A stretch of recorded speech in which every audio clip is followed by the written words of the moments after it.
ERP implementations the right way, how Agile is leading to digital transformation failure, and how to localize your AI strategy. Those are just a few of the topics we're going to cover here in episode number 190 of Transformation Ground Control.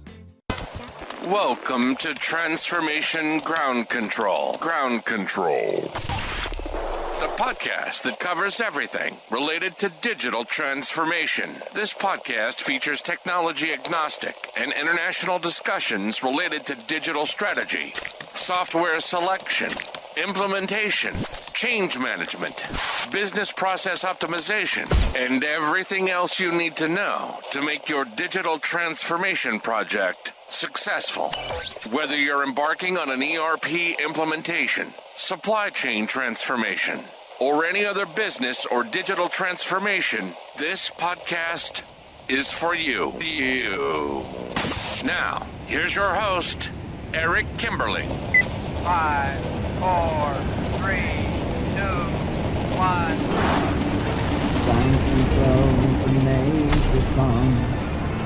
Hello, welcome to Transformation Ground Control, episode number 190. My name is Eric Kimberling, CEO of Third Stage Consulting. We're an independent consulting firm that helps clients throughout the world with their digital transformation journeys.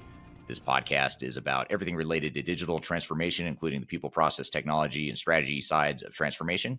And joining me, as always, is our co-host, Darian Chwialkowski. Darian, thanks for being here today. Yeah, thanks for having me. Great episode planned for you here today. Transformation Ground Control is the name of the podcast. It's also the name of the website you can go to, transformationgroundcontrol.com, to see all the past episodes of this show. You can also subscribe to it on whatever platform you listen or watch, and you can find new episodes of this show every Wednesday.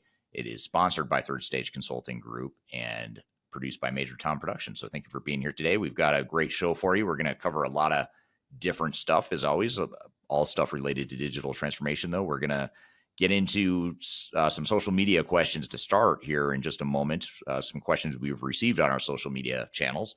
And then we're going to get into some newsworthy topics. We're going to talk about how GM is laying off more than 1,000 employees in its software and services division.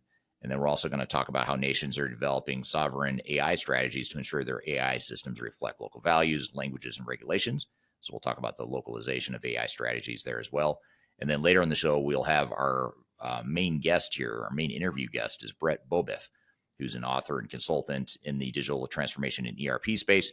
And he's going to be on the show talking about ERP implementations done the right way. You know, what is the right way to do an ERP implementation? That's what we're going to talk about later today. And then finally, after Brett's on the show, we are also going to talk about how Agile leads to digital transformation and ERP software failure. So you'll want to stick around for that very controversial topic, and be curious to hear your thoughts on that discussion here from the audience. So before we jump in and get to our newsworthy topics and our guest here today, Darian, what social media questions have we gotten here recently? Yeah, so our first one is, I still don't understand why the market is allowed to just say S4HANA and pretend like it's one product that is so great. Their chief product officer is quoted saying S4HANA public and private clouds are two separate products. He's also quoted saying they only plan to build 70% of the functionality a business needs, and that partners in other companies should not build out the remaining 30%. Eric, what are your thoughts on this? Do you agree that the market pretends like S4HANA is just one product, or are you kind of on the other side of that? Well, I think it's interesting because SAP used to be known for having its own single product or single ERP system that was built from the ground up themselves. But in more recent years with the S4HANA platform, in particular, SAP has taken a different approach where they've become somewhat of a multi-system vendor. You know, they've got not only different versions of S4HANA with public and private cloud, as you mentioned, but they also have different systems that are required to bolt on to S4HANA to get it to work as a fully functioning, robust ERP system. So you look at some of the acquisitions SAP has made with Ariba on the procurement side and Concur on the time and expense reporting side, and SuccessFactors within HR tech and HCM. You know, those are just a few examples of some of the systems that SAP has acquired and bolted onto or attempted to bolt onto S4HANA. And to your point, even that, whether you're public or private cloud with S4HANA, even if you've sort of honed in on one version of S4HANA, you still have these other systems that you've got to plug in to make it work. So I think it is a little misleading to say it's one single system or one throat to choke or a fully integrated system, because it's really not. There are multiple systems, multiple versions of S4HANA as well.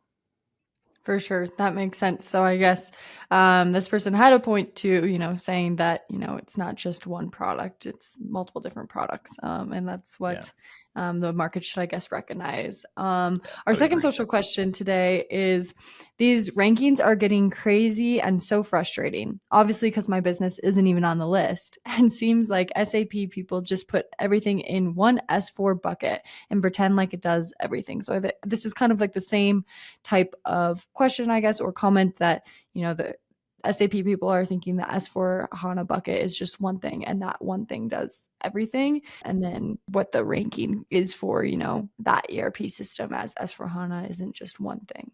Yeah, it's a good question, and it's a good relevant point that not only applies to SAP with S4HANA, but it applies to other vendors too. A lot of vendors are out there, selling a single product or a single branded product, you should call it. Like for example, yeah, Infor has Cloud Suite. If you do an Infor Cloud Suite implementation, you're usually not implementing just one system. Usually it's multiple systems. You've got certainly some of the newer stuff that's been built within Cloud Suite, but then you still have Infor M3, for example, that's a legacy product that is required to have certain functionality that hasn't yet been built in Cloud Suite. So, in the case of Infor and Microsoft is the same way. The Oracle Fusion as well. You've got multiple systems you've got to sort of patch together to get it to work as one fully functioning system.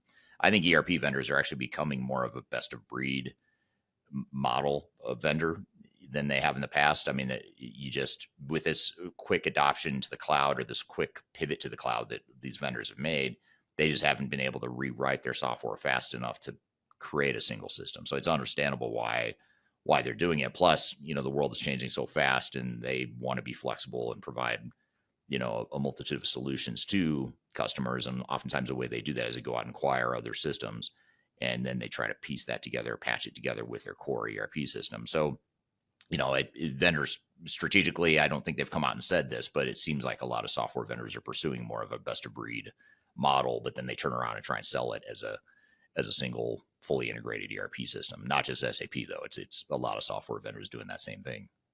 For sure. How could people be aware of that when, vendors are trying to sell them something?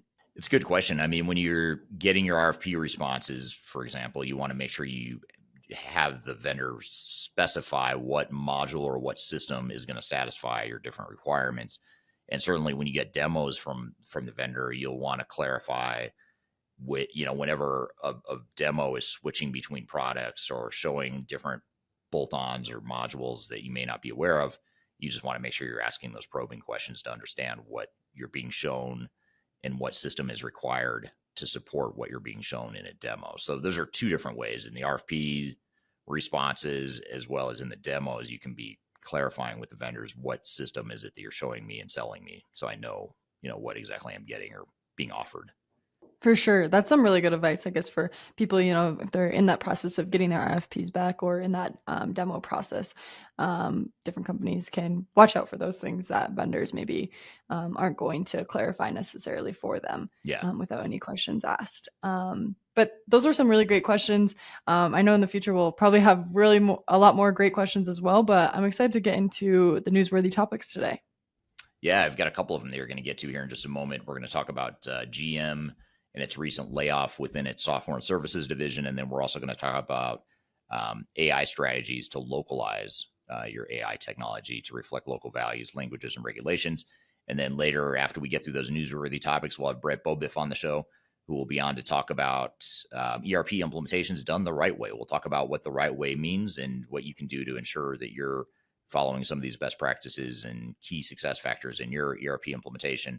And then finally, after Brett's on, we'll also talk about how Agile leads to digital transformation in ERP software failure. So be sure to stick around for that. We've got a lot more to cover. But first, we're going to take a quick break. We'll be back with more Transformation Ground Control.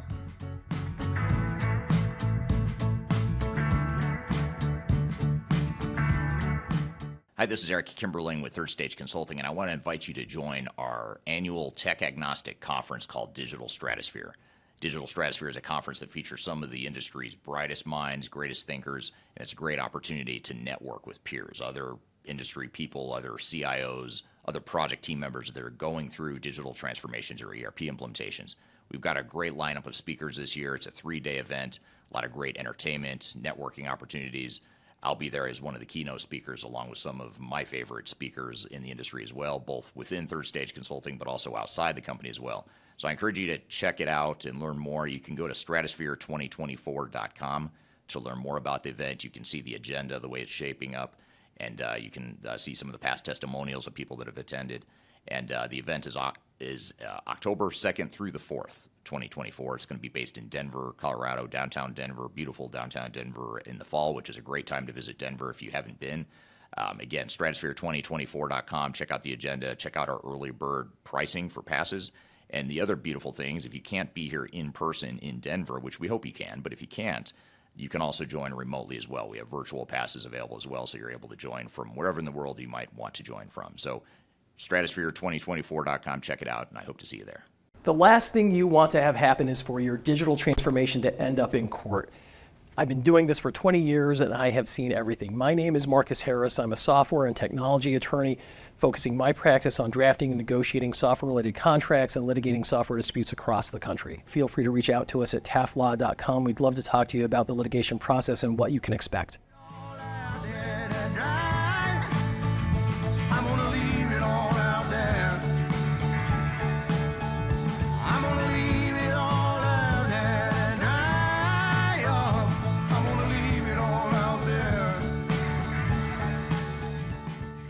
Hello, welcome back to Transformation Ground Control, episode number 190. My name is Eric Kimberling. I'm here at Darian Chwialkowski. You can find new episodes of this show every Wednesday by going to transformationgroundcontrol.com. So you can also see past episodes of this show too at transformationgroundcontrol.com. The show is sponsored by Third Stage Consulting Group, which is an independent consulting firm that helps clients through their software selections and implementations.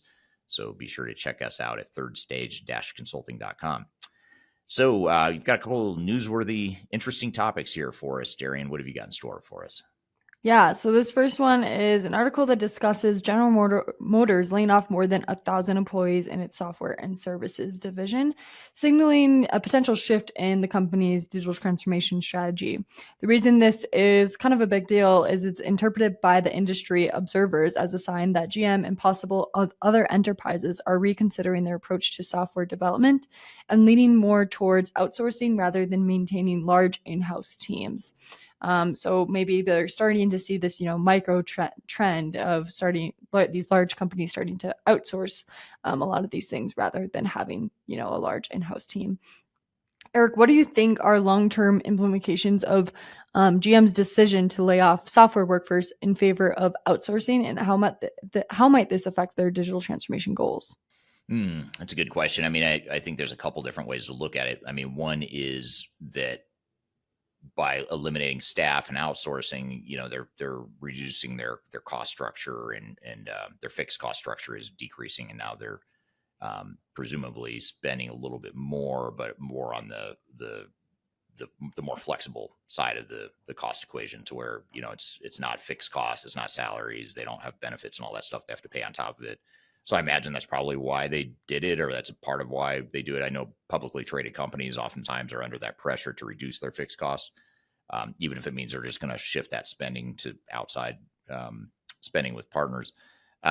So financially, I can kind of see, why they would make that decision. I guess strategically, though, if you think about this, them being a car company that's trying to build a competency like Tesla has, if you look at Tesla and how they've not only built cars that appeal to people, but they've built technology within their cars that people seem to really like, and it's technologically advanced. And I think it's more advanced than most, if not all, car manufacturers at the moment in the marketplace, just based on my opinion and my limited knowledge of the auto industry.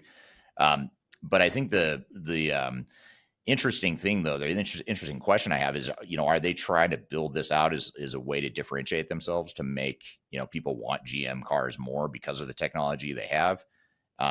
They could do that by outsourcing that development of technology, but by outsourcing it, you're sort of outsourcing that potential advantage. So, versus like you look at the Coca-Cola model, where they've always been known for kind of fiercely protecting their IP and the recipe behind Coca-Cola, because that is their competitive advantage. They didn't outsource the development of the product. They didn't outsource, really anything when it came to the product, because that was their core advantage that no one can replicate now. So it makes you wonder, like, is that the right approach for GM? Financially, maybe, as we talked about, but strategically, I don't know. I kind of question whether or not that's the right answer longer term. And it almost seems like they're viewing the technology piece as, not an afterthought, but just something that they can outsource versus building that competency in-house and building that as a competitive differentiator longer term. Seems like they're not doing that. So makes you wonder why you spending all this money if you're just spending money on something that could be easily replicated by someone else. So that'd be my knee-jerk reaction to it. Yeah, it might be a big kind of risk, I guess, compared to, benefit towards the company. They're taking more of a risk by outsourcing, it kind of sounds like. Yeah. But with this also, what do you think, or how do you think other companies might react to this strategy of GM outsourcing versus keeping an in-house team? Well, it could be an advantage, or an opportunity for other auto manufacturers to build this competency themselves, because if they can build it themselves and do it better and maybe compete better with Tesla on the technology side, then you look at someone like GM who's outsourcing it. I imagine there's an opportunity here for another auto competitor to do a better job than what GM might do. So that, and again, this is I have no idea what their internal strategy is or how they make these decisions, but just sort of outside looking in, that'd be my thought around it. Right. Yeah. Of course, we can't see what, their thought process was behind it, but we can maybe watch how other companies start to take advantage of this maybe, or what other companies start to do, whether they start outsourcing as well or keeping, bigger in-house teams. Yeah. Yeah, absolutely. Awesome. Well, we're going to switch gears here and go to our second newsworthy article of the day. This article discusses how nations are developing localized AI strategies to ensure their AI systems reflect local values, languages, and regulations. NVIDIA supports this trend by launching neural interference microservices, otherwise known as NIM, to help create and deploy generative AI implementations tailored to specific regions. These services include language models trained on local data like Japanese and Mandarin to enhance cultural and logistic accuracy. The move is part of a broader global push for AI infrastructure that aligns with regional norms, with significant investments seen in countries like Singapore, South Korea, and France. Eric, what do you think of NVIDIA's NIM that will have adoption in AI regions like Asia Pacific? And will this move by NVIDIA set a precedent for other tech companies? Yeah, I think it will. And I think it's something that we see in the enterprise tech space, even outside of AI. You see companies that want to localize the technologies for local cultures and norms and things like that. Certainly regulatory needs get addressed through that localization. So I think it makes a lot of sense, and I think it's only going to increase adoption by taking some of the local needs into consideration. I think that's just going to increase the adoption more widespread with AI in different parts of the world. For sure. And with that, how do you think these region-specific AI models will influence the competitive landscape between tech giants and AI? Will it lead, do you think, to more collaboration or more competition? I think both. I mean, I think it's an opportunity to increase collaboration between different partners, but I think it'll also open up more competition at the local level. And there's so much money getting dumped into AI right now on the vendor side. So many investors want to invest in AI startups, and the next big thing like NVIDIA, people want to be a part of. So, there's a lot of money flowing into the space. So I think there's going to be a lot of startups, a lot of competition, but I also think, to your point, there's a lot of opportunity for collaboration in the space as well. For sure. And with that, NVIDIA's, long-term vision here with these new microservices, how is this a part of a broader strategy to dominate the AI infrastructure market globally? And do you agree or think it was a good move on their part? Well, I think, it's sort of like, it's interesting because they're localizing in a way that's going to give them more scale, it sounds like. So it's sort of like they're accomplishing both sides of the equation. They're creating something that's local and specific to a market, but they're doing it in a way that's going to allow them to scale, which is the beauty of AI. You've got that back end processing and infrastructure and everything they've built. Now, with that massive scale, you can start to tailor it for different parts of the world. And I think it's going to allow you to do both. Yeah, for sure. And I think one thing interesting with this is definitely going to be like the ethical side of it. because, every region's going to be a little bit different, on their cultural stereotypes and existing biases in certain areas. So how will AI, be tailored to these specific regions, and what will be the difference between, a region in America versus a region in Asia Pacific region? I think that will be really interesting to see how that kind of develops. But how can companies, ensure these models do not reinforce, existing biases or cultural stereotypes, and kind of stay out of that? That's a good question. I don't know, honestly. I mean, I don't know how AI is going to handle that, because if you think about it, if we're teaching AI as humans, we're teaching AI and making AI smarter, but AI is contingent or it relies on us feeding it information and knowledge. We as humans have biases inherently and that sort of thing. So how you teach AI to sift through and know where to disregard what we're trying to teach them, or what we are teaching them, maybe unintentionally through biases. I don't know. I'm sure there's people much smarter than me that are working on that topic as we speak, within some of these companies, but I don't understand how or if that'll work here in the near future. But I imagine it's something that has to be addressed in order to ensure the accuracy of the system. And then how do you also not go too far trying to eliminate biases? You go so far that you're actually stifling some of the thoughts or some of the creativity or differing viewpoints or whatever it is. How do you not stifle that part of learning within AI too? So I'm not sure how you find that right balance. I think that's going to be a tricky proposition for these AI vendors.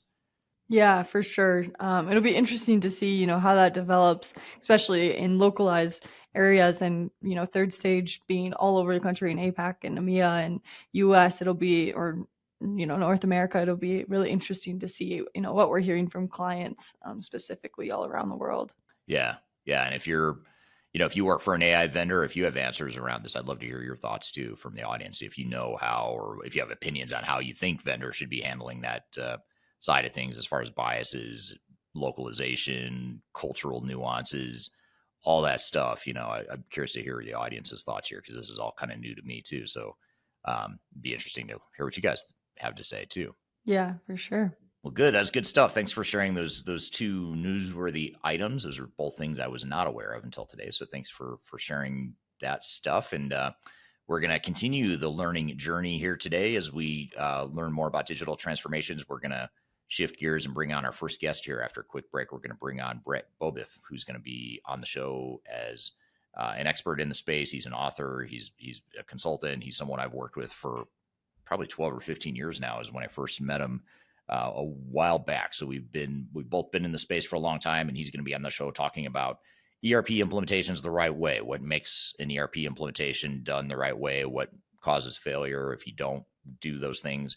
That's all the stuff we're going to talk about here in just a moment. And then after Brett's on the show, we're also going to talk about how Agile is destroying digital transformations, contrary to popular belief. And really look forward to having that conversation here as well. So be sure to stick around. We're going to be right back with more Transformation Ground Control. Just tell me what you've got to say to me. I've been waiting for so long to hear. I'm excited to share our newly released 2024 Digital Enterprise Operations Report. This free download is available on the Third Stage website at thirdstage-consulting.com. This report is truly packed full of technology-independent and agnostic insights for your project to ensure that you're strategically optimized for success. Download your copy today with the QR code in front of me, or visit our website for more details. Hi, this is Eric Kimberling with Third Stage Consulting and your host of Transformation Ground Control. I want to encourage you to read our Guide to Organizational Change Management. It's a free report or free guide that we published. It's one that I actually wrote that talks about best practices and lessons learned as it relates to change management. So as you know, on this podcast, we cover a lot of stuff related to the human sides of change, organizational change management, including training, communications, org design, all kinds of stuff as it relates to change management. So if you're trying to learn more about change management, or you're looking for more direction and ideas on how to get started on your change management strategy and your overall journey, be sure to check out this guide. You can read it by scanning the QR code on the screen in front of you, or in the links below for this particular podcast episode. you can find a link to take you to the page that'll allow you to register to go ahead and download that and read it for free. So be sure to check it out. It's the Guide to Organizational Change Management, written by yours truly. I hope you enjoy it. Let me know what you think, and hope you enjoy the rest of this episode. I could never be the right kind of girl for you. I could never be a woman. Hello, welcome to Transformation Ground Control, episode number 190. My name is Eric Kimberling here with Darian Chwialkowski. You can find new episodes of this show every Wednesday by going to transformationgroundcontrol.com. You can also find past episodes of the show at transformationgroundcontrol.com. And show is sponsored by Third Stage Consulting, an independent consulting firm that I work for. I'm the CEO of, and that consulting firm, Third Stage, does software selection and implementations for clients, everything related to digital strategy. We help clients reach the third stage of their digital transformation journey. So thanks for being here today, and thank you for looking into Third Stage Consulting as well. And I'm excited for our guest here today. Beaubouef is someone I've known for a long time. He's an author, he's a consultant, he's a project manager, he's an influencer, he's all these different things in the space. He's done a lot of good work in the space over the years, and he has a fairly popular and prolific blog out there called ERP Implementations the Right Way, or ERP the Right Way. And it's a blog that I think he started over a decade ago, or maybe close to a decade ago. And you can actually read that blog by going to erptherightway.com. That's the website that contains the blog. He's also published a book. He's been a program manager. I'll let him explain his background better than I can. But with that all being said, to talk about ERP implementations being done the right way, joining me is Beaubouef. Brett, thanks for being here today. Hey, thanks so much, Eric. I appreciate it. Yeah, great to see you again. Great to have you here for the first time on the podcast. And for those that don't know you, though, maybe tell us a little bit about you and your background and how you grew up in this space. Okay, sure, absolutely. My name is Beaubouef. I live in Castle Rock, Colorado. However, you can tell by the accent, I'm not a native Coloradan. I'm actually from Louisiana. I've been up here for the last 25 years. Just love the mountains and backpacking and hiking and all that good stuff. I had the opportunity to start in the ERP industry about 28 years ago. I was actually working for a customer, Texas Instruments. We were doing an ERP implementation of PeopleSoft Release 3. And that was my first taste of doing ERP implementations. Loved it so much.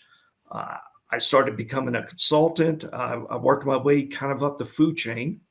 So I started as a technical consultant, then functional consultant, solution architect, then project manager, program manager, and then director.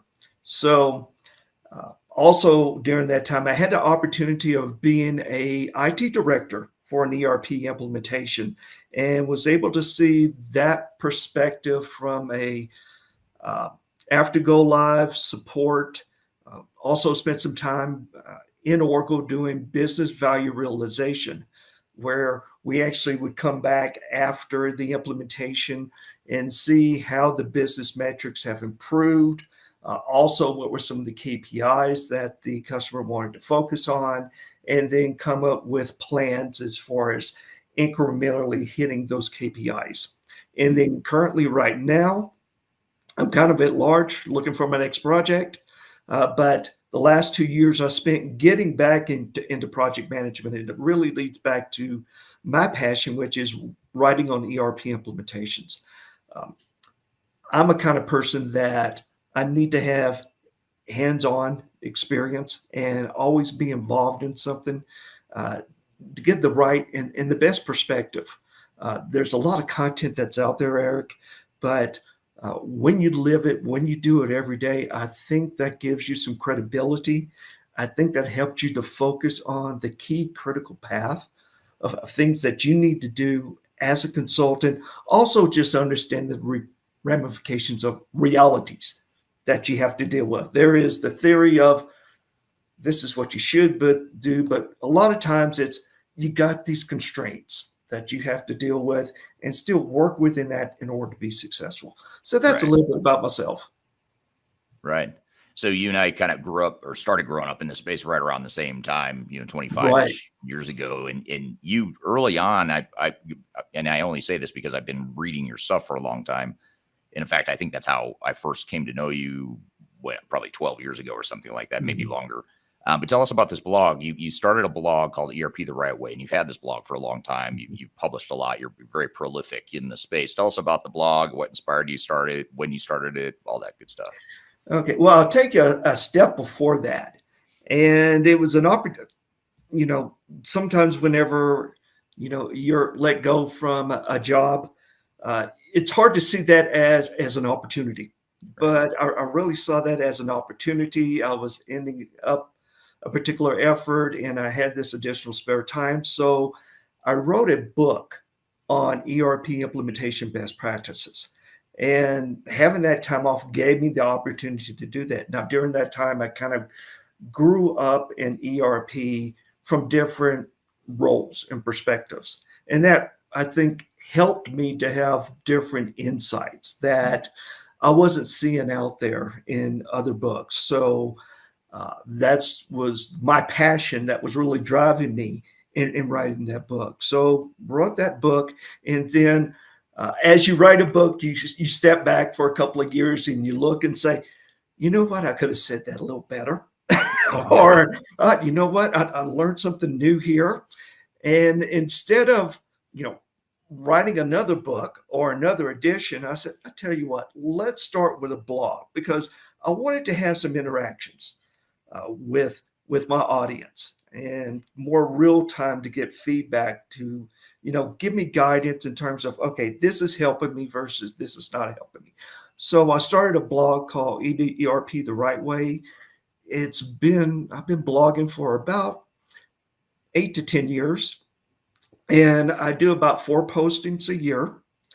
And again, knowing the proliferation of information that's out there, I really wanted to write something that had meat on it, that, different players, whether it be an executive making key decisions, an SI partner, a consultant, or even the vendor, could look at this, read this blog and say, get something out of it. So because of that, I spend more time than I think most doing research, doing insight, seeing what's already out there, because I don't like to repeat or provide a unique perspective that some people don't see.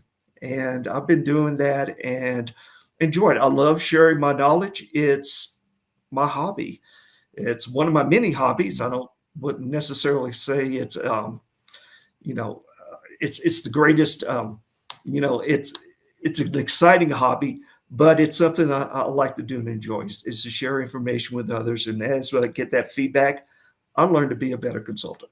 Yeah, and you're very good at it. That you're good at explaining pretty meaty topics in a fairly simple and easy to understand way. And we're going to get into some of those threads and some of those themes in some of your work here in just a moment.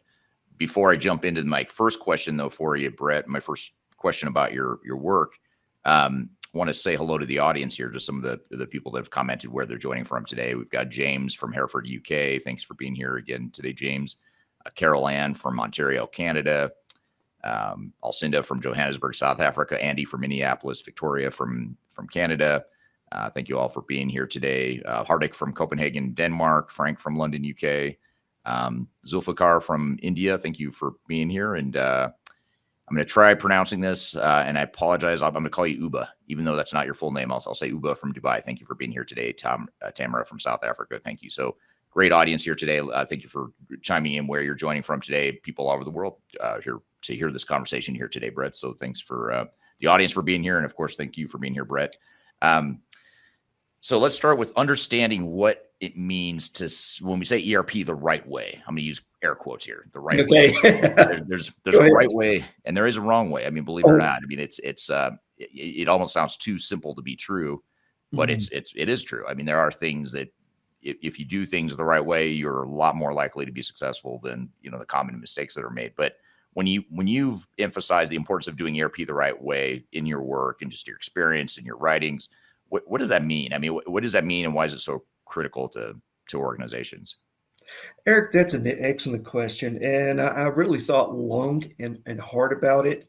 At first it sounded like a catchy tune. Right. And I said, oh, I can see Eric doing air quotes on this. It's really doing right by your stakeholders and your partners. It's doing the right thing.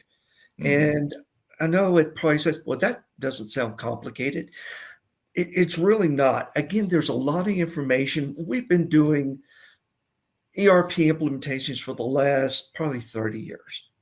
And you and I, and I'm sure all of these experts on the call today, we can go through and identify pains and problems and challenges.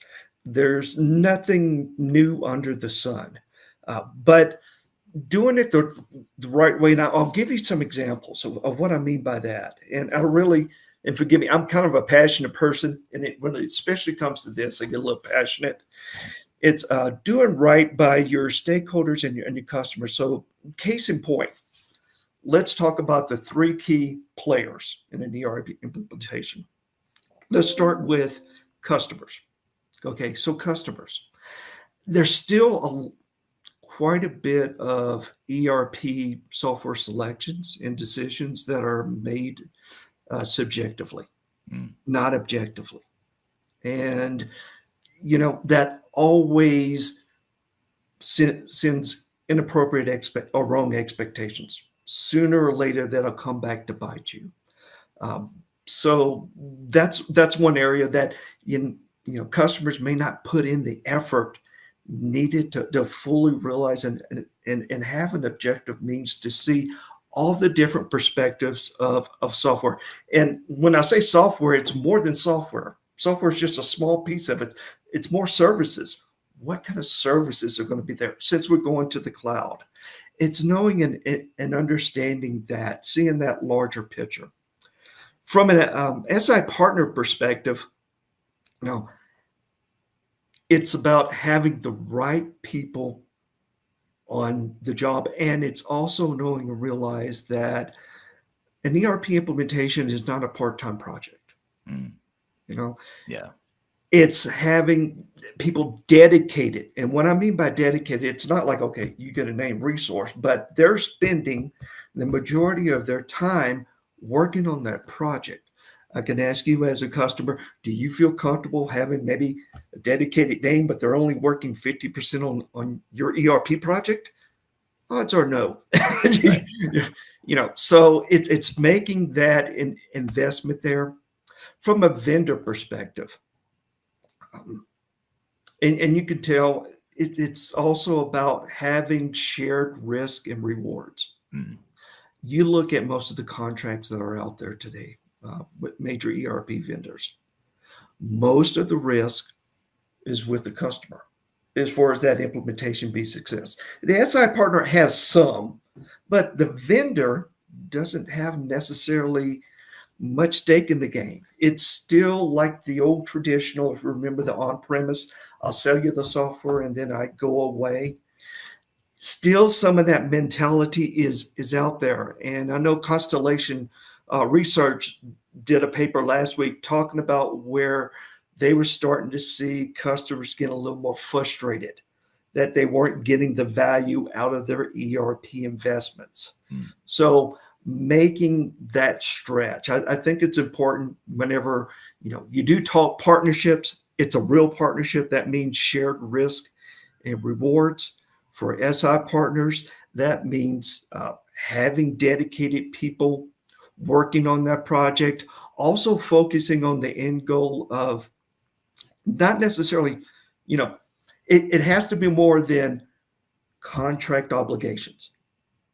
Right. If your goal for success is fulfilling your contract obligations, that's not in the, yes, it's partially in the best interest of your customer, right? That's something you have to do legally. You're bound by it.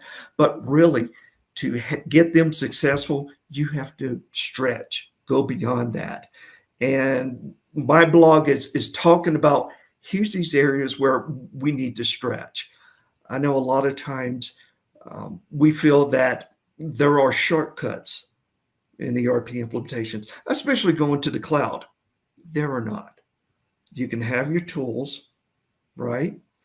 And you can have, I have my own methodology Well, fine, Eric, you and I, we can sit here, we can develop our own methodology in about 10 minutes, right? That's not going to do it. It's really about the execution, and implementing ERP is hard. Yeah. It just is. And having realistic expectations, Right. not only in the software, but also as a customer. I know sometimes I see customers where they take on responsibilities they have no business taking on. Like, for example, and you can probably share this as well, organizational change. That's Mhm. usually an area that gets negotiated back. End user training, that's another area. Or taking formal training or making the investment of formal training from the vendor. Now, you're depending on the SI partner to do that. Well, that really depends on how good of a trainer is the consultant. And you and I, we were both consultants and we grew up. I don't remember taking a class on how to train your customer. Right. Exactly. You learn it on the job, right? Yeah. Some are better than others, but it's not repeatable. So knowing and understanding that you need to be realistic with what you can and can't do, and make the investments in order to be successful. I think a lot of people know it. It's that topic in the room that no one likes to talk about or kind of overlooks. But sometimes it's that simple, focusing on those areas, and then execution.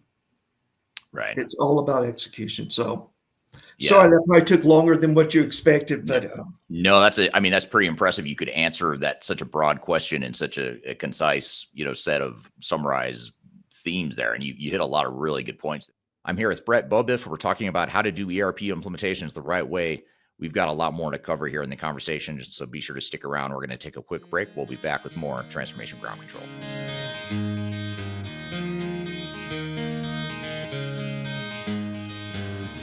Could you whisper in my ear?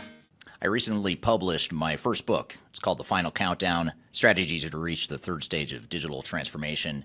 And I wrote this book because I really wanted to find a concise way to share some of my knowledge around digital strategy and how to get started on a digital transformation journey. So in this book, I cover 3 different sections. I cover the people, process, and technology aspects of transformation, with the idea that it's meant to be a starting point, a launching pad for organizations and team members that are going through digital transformations. So I encourage you to buy this book. You can get it electronically, you can get it paperback, or you can get it in hard copy, as I'm holding here in front of you.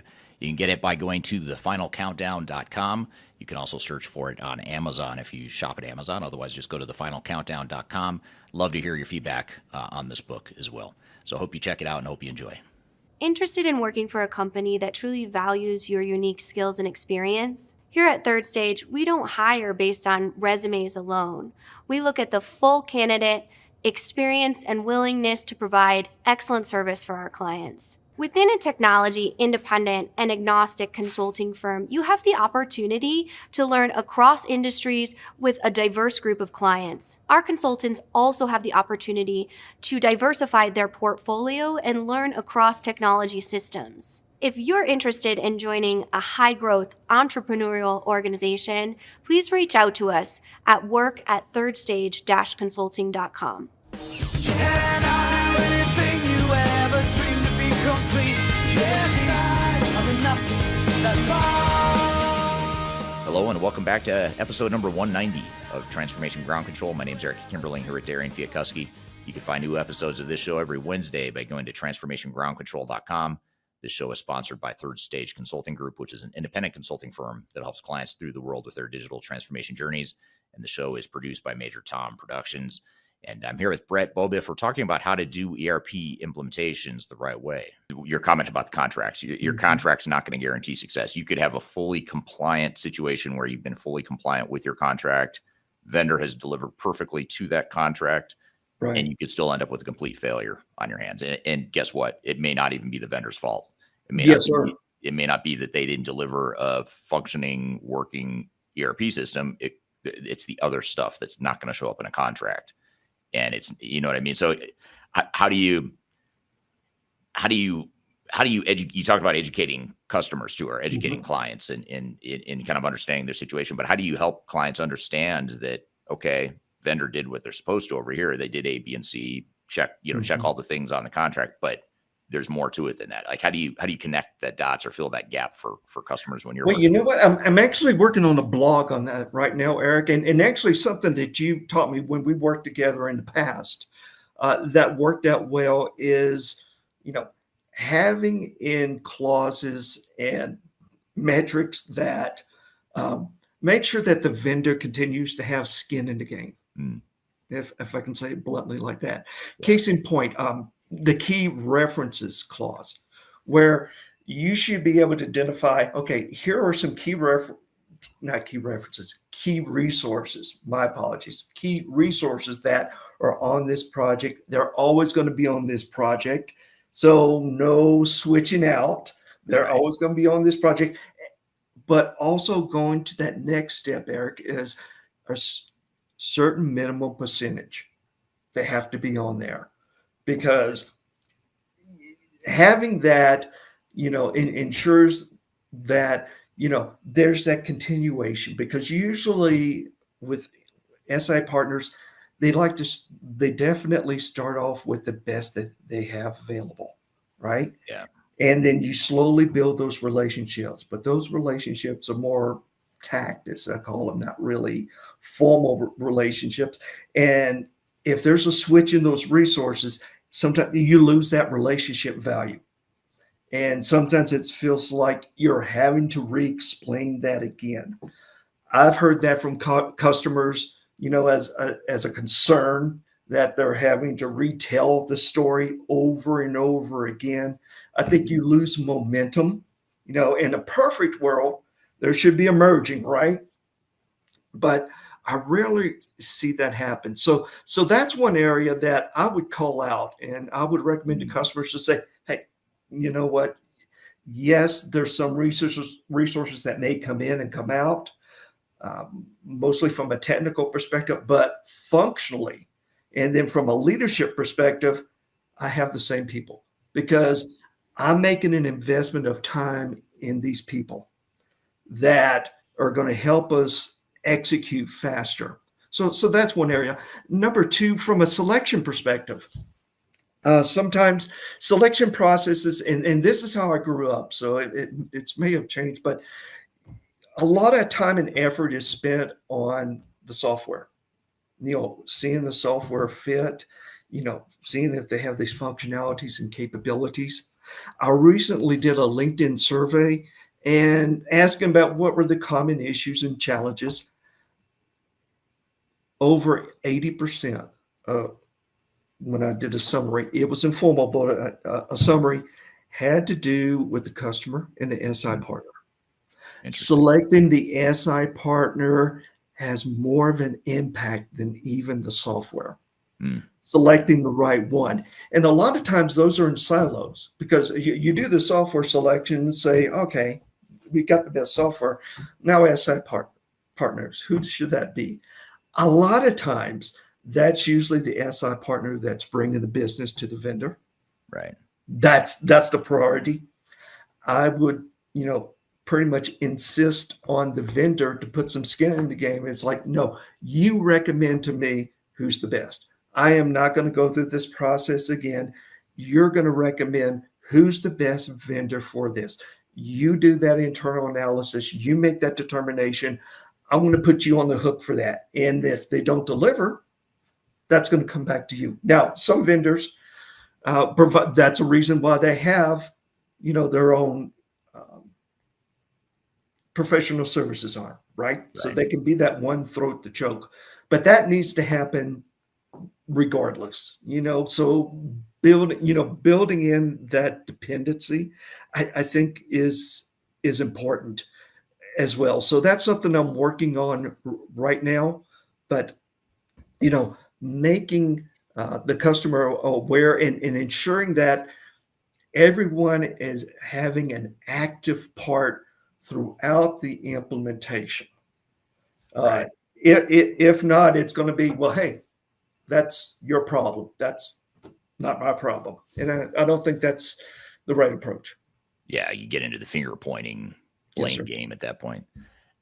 Really well said. And we've got a lot of comments coming in from the audience too, that I want to comment on here or pull up here. Franco from YouTube says, good guest, Dr. Kimberling. Franco's a super fan. Thank you, Franco, for joining us here today. And Uba on LinkedIn says an ERP implementation is not a part-time project. So true. So well said there, Brett. We're getting a couple questions along these lines, and only you can answer this, Brett, or you can answer this, Beth. This is from Carol Ann on LinkedIn. Says, please put the blog name in the chat. Thank you. And there's been a couple of people asking, like, where do I find your blog? So how do people find your blog, just while we're talking here? It's easy. So it's www.erptherightway, one word.com. Okay. I'm going to drop that in the chat as well. Hey, thanks, Eric. You bet. Just so everyone has it here, I'll do. And let me piggyback on that other comment of it's not a part-time project. That's not only a message for the SI partner, it's also a message for the customer. And Yeah. if a customer doesn't have a backfill plan, that's a red flag to me. Yeah. Because usually you need the best people from a business perspective to be on that project to help define requirements, refine those requirements, test those requirements. And I have seen, by way of trying to reduce the cost of an implementation, to not have a formal backfill plan and just pile on the work, things will drop. So it's not only for the SI partner, but really for the customer, that they need to have a backfill plan and strategy. And if they don't, forgive me for the tough love, but they get what they pay for. Yeah. It's, Well, and what you're saying is so true, because it's not only on the surface about backfilling because you need the hours and the capacity internally. That is important, but it's even more than that. It's more, you, the customer, need to take ownership of this project. You can't just outsource the whole thing to an SI, no matter how good the SI is. You talk about how, and I agree with you, by the way, choosing a really good SI with I don't want to say a subpar system, but choosing the SI is even more important than the vendor you choose, than the software product you choose. And I totally agree with that. But even if you have the best software, the perfect fit for you as an organization, for the vendor, and for the SI, even then you're not guaranteed success. You have to take ownership. You have to be responsible for making decisions and sort of making sure the project stays on track. That's not really your SI's responsibility, but yet a lot of customers think, well, Brett, you're the expert. I'm just going to sort of defer to you. I'm going to outsource this to you. Just handle it. And it's not, no matter how good you are, you're not going to make this successful. It's the customer that you ultimately has to connect those dots. Exactly. You spot on, Eric. And there's nothing better. You got to have time to transfer ownership or generate that ownership. If they don't have the bandwidth, if they're not spending the time getting their hands on, they're not going to own it. They're not going to adopt it. And that's a good segue, because another key area, because one of the questions that you asked that also got me thinking was, what are some of the, challenges and downfalls with ERP implementations? And I said, oh, goodness. When I looked at it, Eric, I'll be quite honest. I said, oh, good grief, Eric. We could just go to Chat GPT and do a lookup and talk about it. But let me give you a different perspective. Adoption. Well, it's acceptance. Sure. Adoption, business results. There's a direct relationship between those three.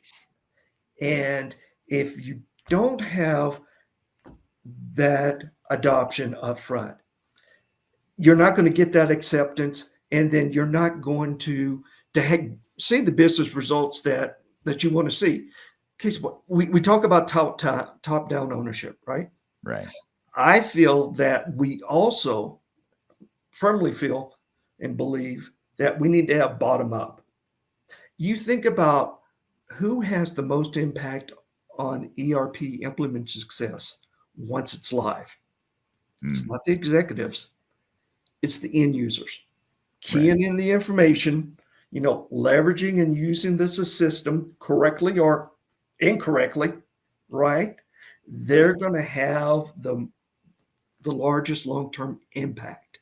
So it's important that you get them involved sooner rather than later. So if you're not involving your end users until traditionally it's usually done during user acceptance testing, that's too late in my opinion. Yeah. You need, and I work with this one customer and their IT organization, and their informal motto was build it and they will run. Yeah.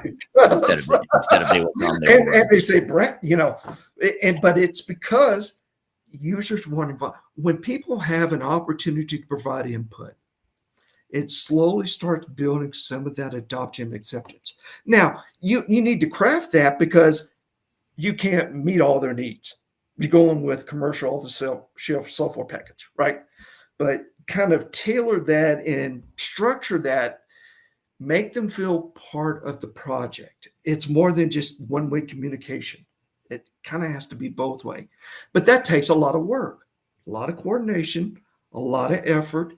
A lot of people are just not willing to do that because of the effort and time that it takes. However, when I've done it, I've been very successful. People knew what they were getting and what they weren't getting. They may not be totally happy, and that's okay. Right. But from what their expectations were, they knew what that getting, as well as number two, how to be successful for what we were providing them. Right. People want to be successful. And if there's a gap, there's lack of information, they're not going to fill that. And they're going to start gravitating towards fear, but also look at what I lost versus, yes, you're losing some functionality capability, but what you're gaining far is going to outweigh that. And I think people are not experiencing the true value of cloud ERP with the rapid updates because they're still focused down here and Right. not looking at that bigger picture. And SI partners, as well as the customer executives and ownership, have a huge part in setting that perspective and that expectation. Yeah. I want to come back to that thread here in just a second. I'd talk about leadership a little bit more. I have a follow-up question for you on that, Brett, but I want to get to the couple audience comments and questions here. Okay. This comment here on YouTube is from William. Will says, so they can be that one throat to choke is the quote of the year. So Will agrees with the single throat to choke. He likes that idea. That's always a good one. That's almost as good as your, my favorite quote so far, I have to be honest, is build it and they will run. I've not heard that before. So that's my favorite for this conversation so far. But Carlos on LinkedIn says, so true and applies to all businesses involved impacted by the implementation. I'm here with Brett Beaubouef. We're talking about how to do ERP implementations the right way. We've got a lot more to cover here in the conversation, so be sure to stick around. We're going to take a quick break. We'll be back with more Transformation Ground Control.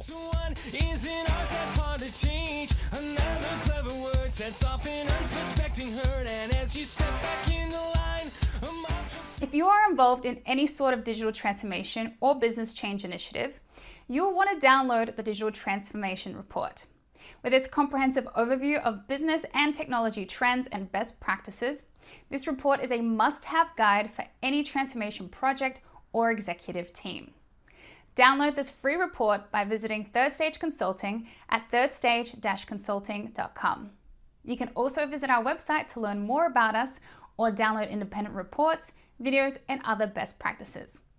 Again, visit thirdstage-consulting.com today to learn how you can take your transformation to the third stage of success.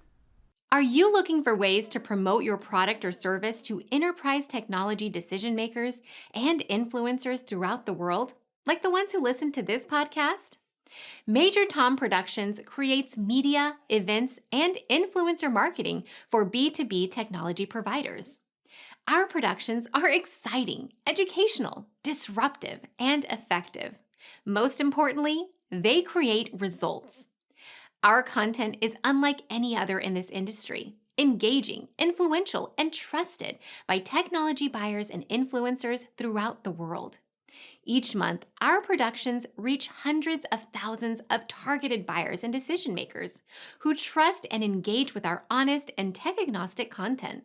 With long tail, viral results, and engagement with our content, Major Tom Productions provides a way to reach your target market and create awareness, calls to action, and a connection with potential customers. So, collaborate with us today. Learn how we can feature your product or service on podcasts such as Transformation Ground Control, Journey to S4HANA, and Journey to Dynamics 365. We can also feature your brand on our YouTube channel called Digital Transformation with Eric Kimberling, which boasts over 100,000 subscribers and over 2 million video views per year. You can also participate in our in-person events, including our Digital Stratosphere Conference. Contact us today to learn more. We can tailor a marketing campaign that works for you. We look forward to helping more people learn more about and become engaged with your brand.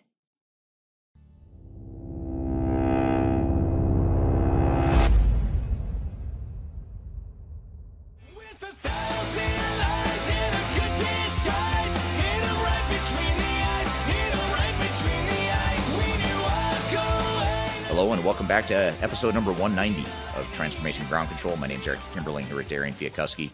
You can find new episodes of this show every Wednesday by going to transformationgroundcontrol.com.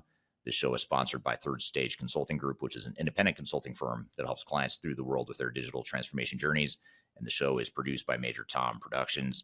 And I'm here with Beaubouef. We're talking about how to do ERP implementations the right way. This is from Vida on LinkedIn. It says contract with vendor is a major concern as they twist as per their way. And it's a good point. Usually vendor contracts are written to favor them. And so you've got to negotiate and make sure you've got your own interest covered in there as well. So, I think the message here is that based on what you said, Brad, I don't think you're saying that contract negotiation is not important. You do need to negotiate contracts. Absolutely. But it's not, that alone is not going to save the day. That alone is not going to make sure this project is successful. No, and if I could stop you right quick, Eric, I'm going to switch roles and I'm going to ask you a question. Sure. Are you starting to see maybe more, or would you think vendors are maybe start having a little bit more flexibility in their contracting because we are, I think, starting to see greater competition in the ERP cloud space? It seems like SAP's finally getting their ducks in a row, and Workday's kind of hitting on all cylinders. I know, what was it? Salesforce with their service now, they were looking at consumption service, contract offerings. What are your thoughts on that? Yeah, that's a great question. I think we are seeing a little bit of that. We are seeing a little bit of more flexibility, but I'd say it's not created equal for all customers. I mean, I think a bigger customer is going to get more attention and it's going to get more leverage, enable in changing some things in a contract, or at least adding clauses that protect their own interests. What we see a lot still with the small and mid market is an unwillingness to run things up the chain, or the vendor makes it a really big deal that they don't have authority to change some of these SaaS contracts, and they've got to run it up the flagpole, the chain of command in the organization, and it takes a while to get some of those concessions. So I'd say yes in some ways, but in other ways, the SaaS and cloud model in some ways supports more of a standardized cookie cutter contract, versus the old model of on-prem where you had so many different variables that you'd work into the contract. So in some ways, yes, but I think because of competition, like you said, that is creating some flexibility, but we still see a lot of mid-sized companies that aren't, a household name that every vendor is dying to get as a customer. They don't have quite as much flexibility or as much leverage in the relationship. That makes sense to me. I think there has to be, because ultimately the customer base is going to, or, market's going to drive this. Right. This additional flexibility. And yeah, we're not there yet, but just seeing that evolution, and as well as some additional comments out there, slowly but surely, we're kind of heading in the right direction. Yeah, absolutely. No, that's great. Great question there. Here's a question from LinkedIn. And the question is why the management team is not asking to resource the right person for ERP to functional heads. is that issue occur major coordination with vendor? I'm trying to understand it. There's a typo in there, so I'm not quite following the question. But I think the question is about, the management team. You were talking about how management has to carve out resources for a project.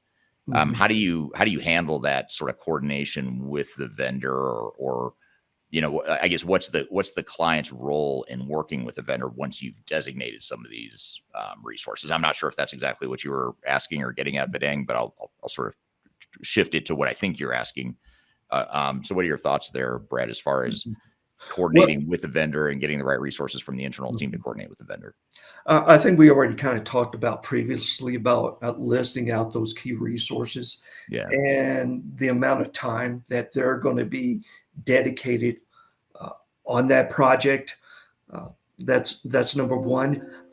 I'll be honest. Number two, I have no problem talking with consultants and saying, how many projects you're working? Right. And sometimes you can, tell us as a customer, if you feel that the functional consultant's on a call, not adding a lot of input, just like a fly on the wall, Right. that kind of raises a red flag to me. I'd raise that sooner rather than later. And even if I have that perception, I would want to communicate that to the SI partner project manager, first and foremost.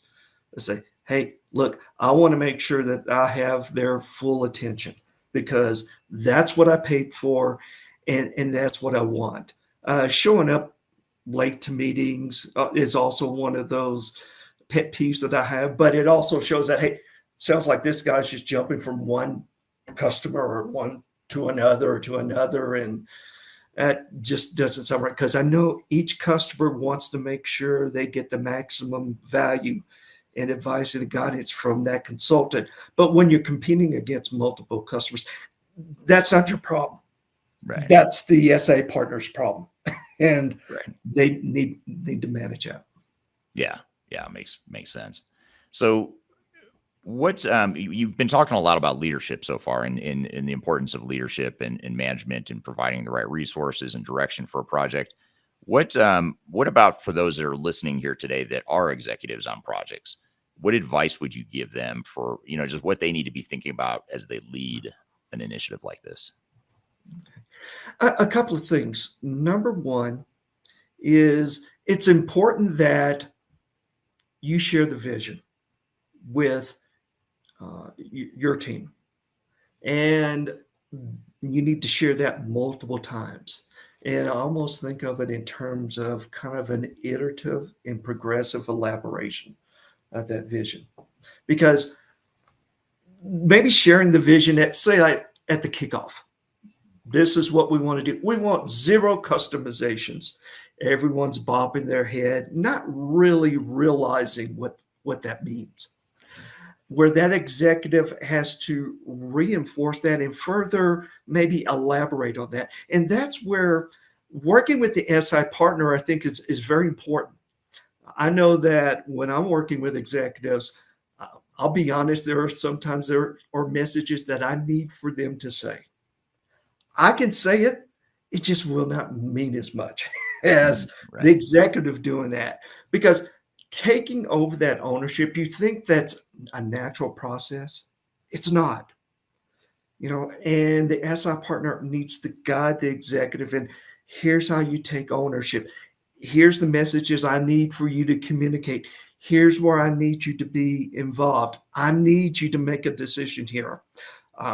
Also, I'm going to tell you, what I need and when I need it. And I'm going to expect you're going to provide that. If you don't, fine. Just know that your expectations, you're not going to get exactly what you were maybe thinking of at the beginning. And I know and understand that we live in a world of constraints, but heavily engaged in using the executive and far more than just monthly steering committee meetings. Yeah. I mean, actually, sometimes say like we're doing a fit gap. Yeah, that's a great time. I was like, Yeah. let me bring an executive. This is where the rubber's going to meet the road. And I'm going to need that executive to say, all right, we said this is what we're going to do, and this is what we need, and then how we need to prioritize things. Because even though you are implementing a highly integrated solution in ERP, a lot of the customer organizations are still functionally or siloed based. Mm. They don't think across the business process. And what might be good for one group may not be advantageous for another group. And sometimes you need to see it across the business processes because that's what produces the results. Those are the things that executives care about, not necessarily the how, but the result. Yes, they very much care about that, and that's what they're looking at. So understanding that, explaining that, also teaching your executives, here's how I need you to help generate that ownership, that adoption, and make those tough decisions is sometimes to be in the muck with us when we're going through this stuff. I think it's very important. And then as a SI partner and as a project manager, I pick and choose. You can't have the executive involved in every meeting. You pick and choose where it's like, okay, this is going to be a meeting that things are going to come to head. Having the executive there and prepping them so that they know the situation, gives you great advantage. It really does. Yeah. Yeah. And it's not as easy as just saying, well, just use the software out of the box, because you just talked about how it could be good for one part of the business, but another part of the business is struggling with whatever, and there's got to be that leadership to either reinforce that, hey, here's why we're going to use the software out of the box. I know this is a big change, but here's why we're doing it. That's part of it. But then there's also, executives do have to make the decision at times, like, do we want to customize? Because it's not ideal. We said we were going to do a zero customization policy, but that's not always realistic. And it may not be worth watering down our business processes or our competitive advantage just because the software doesn't do it the way we want to. So maybe that sort of leads into another question or a can of worms, depending on how you look at it. But the whole customization versus standardization, how do you see organizations balancing that need or want to maybe customize just that one little piece of the software that doesn't quite do what we want it to do versus, just using the software out of the box and, adapting and conforming to how the software works? That's a hard topic. It really is. And let me share with you. I'm not going to answer it. Oh no, I'll answer it. No, because it needs to be answered. It does. Yeah, it does. And it's part of I think an SI's responsibility. You need to challenge requirements. Yeah. Again, the SI partner is going to be in a better position of knowing, how to best leverage the software out of the box. Again, you have some historical decisions and philosophies that you're dealing with as well. Say on-premise implementation that you need to deal with. A couple of things I need to do. First of all, to challenge the customer, I have to get permission. Right. Unless I'm like Eric, I'm world renowned. I'm a big thought leader. People listen to me. Typically, that's not it. I have to build a relationship. But once people figure out that you care and you want them to be successful, more apt they are to listen to you. So that's number one. Number two, make it objective, not subjective. Yeah. Right? Passions are usually involved in customizations. Mm-hmm. But if you can take that discussion, make it objectively and say, all right, here's the business value. Here's how much it's cost, total cost of ownership. It does take additional work and hustle. That's getting back to ERP the right way. Right. This is not meant to be easy. But if you make that investment, I think you provide more relevant information for an informed decision. Third, never make a decision in a silo. What I mean by that is raise the visibility. So when decisions are being made, it's across a business process. That always means that there's multiple stakeholders involved. Sometimes the best pressure is peer pressure. Mm-hmm. And because definitely their colleagues, they have been given the right kind of challenge. And they also have the responsibility to challenge and make a decision in that kind of framework. Ultimately, it's the customer's decision. Your job is to provide the method, that they have a structured approach, that they look at all the angles and make a decision. They still might make a decision where it's personal. And it's like, hey, the executive said this is what they want. Fair enough. But this is what you're getting. And here's the impact. You own it, but it's our job to make sure they go through that due diligence. Yeah. That's how I try to approach it, because it's, some consultants might come in and say, it's not best practice, and that can create some resistance depending on the relationship and how it's positioned. I like to take the more scientific approach and say, okay, here's why it makes sense to either have a customization, and definitely customizations as it comes to revenue generating. All for it. Right. ERP has best practices, which I know I think you talked about it last week. Nice little buzzword that's out there. All that means it's common. Right. It has no competitive practices. Who would share their competitive practices? So there is a legitimate need for customizations that you need to consider. But, those are some sites that I leverage and use to kind of determine, this is going to make them more effective and build a better customer relationship with their customers. This makes sense. Yeah. I'm here with Beaubouef. We're talking about how to do ERP implementations the right way. We've got a lot more to cover here in the conversation, so be sure to stick around. We're going to take a quick break. We'll be back with more Transformation Ground Control.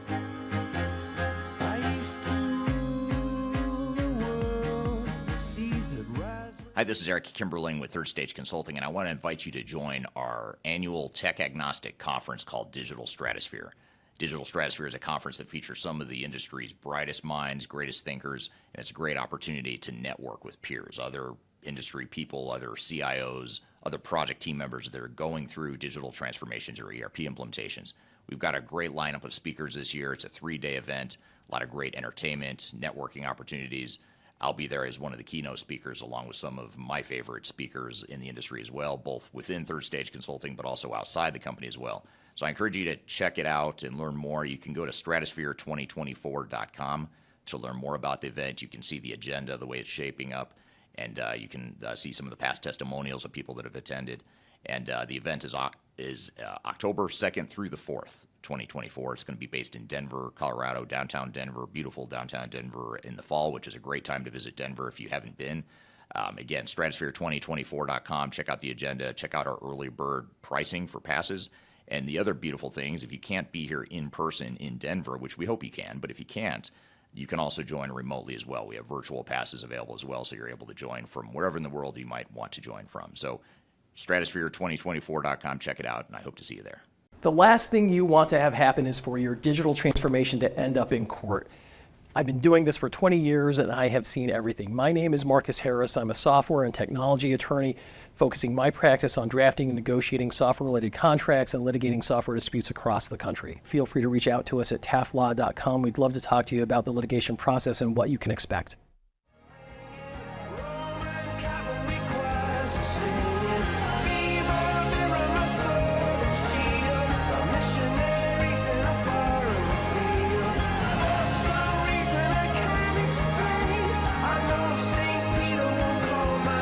Hello and welcome back to episode number 190 of Transformation Ground Control. My name is Eric Kimberling here at Darian, Chwialkowski.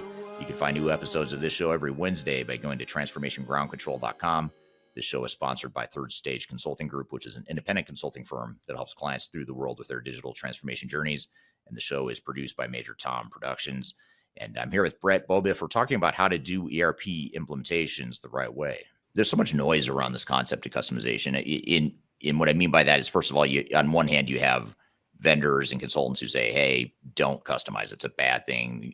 And I think we all understand why it's a bad thing or why it can be Right. difficult, because it's, it's changing the software to do something it wasn't built to do. You're introducing risk, upgrades become more difficult, testing, you've got to test all this customization stuff. So it adds time and cost to a project. It adds risk. But to your point, there are things that there are times where you do need to customize because to your point, it's a competitive advantage and you don't necessarily want the way the software is built because you have Right. Or number two, it's a compliance issue. Yeah. You don't have a choice in, Yeah. and you got to do it. And then, if you are doing a customization, that's when I would bring the vendor back in to say, hey, look, I expect you to handle, Right. compliance Yeah. and best practices. So, how can we share that risk since, Yeah. it's a true gap. Well, and so you've got to, when you get these customization requests on a project, you've got to sort of decipher or segment the customization request Right. or the demand to customize. So you're going to have, on one hand, you're going to have just resistance to change. People just don't want to change. Therefore, they want to customize the software. That's, to me, different. Like, you set those aside and say, okay, those we're not going to customize. Those aren't based on best practices. It's probably not revenue generating. It's just Right. we as an organization are resisting change. That's okay. That happens, but let's overcome the resistance to change, not change the software. So that's one bucket. Then you've got this regulatory stuff where you just have no choice. You've got to do it. And then you've got this other third bucket, which I think is a little bit more difficult, because this is where you say, okay, this is a competitive differentiator. It is revenue enhancing. It does give us a leg up, and it might be worth us introducing risk and time and cost to the project, knowing that we're going to get more value. And that's the hard, back to your leadership Yes. comments. That's where the leadership has to come in and say, we are willing to take on these risks. We understand the trade-offs and we're willing to do it. Here's why we're doing it. You need the executives to make some of those decisions, even though it sounds like a technical decision. It's really not. It's a business No. decision. Oh, absolutely. It's definitely a business decision. Every customization, because business is a risk, Yeah. right? And it's like sometimes taking the risk is worth it, especially if it's going to give you a larger customer base. But Yeah. always business, you lead with business, and then the technology is just more about the how. Yeah. Yeah. And you have to understand that even if you do decide to use the standard off the shelf software without customization, there's risk with that too. And I think a lot of Yes, times sir. we erroneously think, well, there's no risk if we No. there is risk, because Right. now you're talking about, you're imposing more change on your organization. So there's change management issues. You might be watering Absolutely. down some of your past processes. You might have processes that work better in your highly customized environment than they're going to work in the new system. It might be Mhm. less efficient. And you have to make those trade-offs to say, well, that's okay. We're willing to be a little bit less efficient in this one part of our business, knowing that we have a system that's going to make us more efficient overall as an entire organization. And those are the types of business decisions that we oftentimes overlook, or just assume that it's a one size fits all answer of just don't customize. Yes, sir. Well said. Yeah. Yeah. And then just to piggyback here, one comment from the audience on this thread too. This is from Uba on LinkedIn. Uba says customizations aren't always bad. Done right in the right context can be essential for the success of the project. And yes, there's risk with that, but you're right, Uba. It could be that the risk makes sense and there's more benefit than risk here. Tom on LinkedIn, Tom says, really enjoying discussion around customizations and the role normal change resistance plays. Thank you for that. Thank you.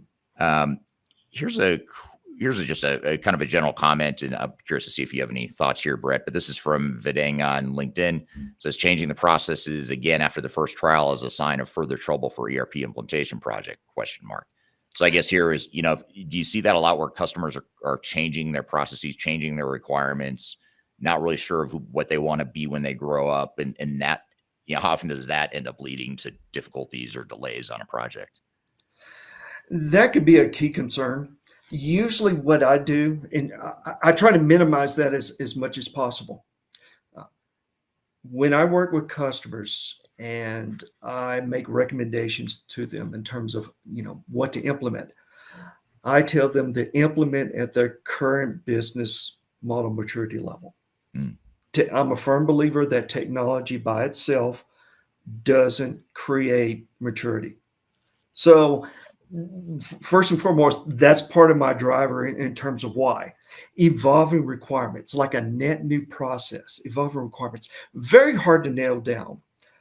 Usually the approach I take for evolving requirements is I kind of do reverse engineering. So because the customer may not know what they want, I'll say, what kind of results do you want? And then slowly, trail back to, okay, what are the features that support that? But that takes additional time versus, I would say, a traditional requirements kind of front-driven requirements approach, because it people don't naturally think that way. They think the other way, give me the requirements and here's the results. It takes a little bit more effort, more time. Is it doable? Absolutely.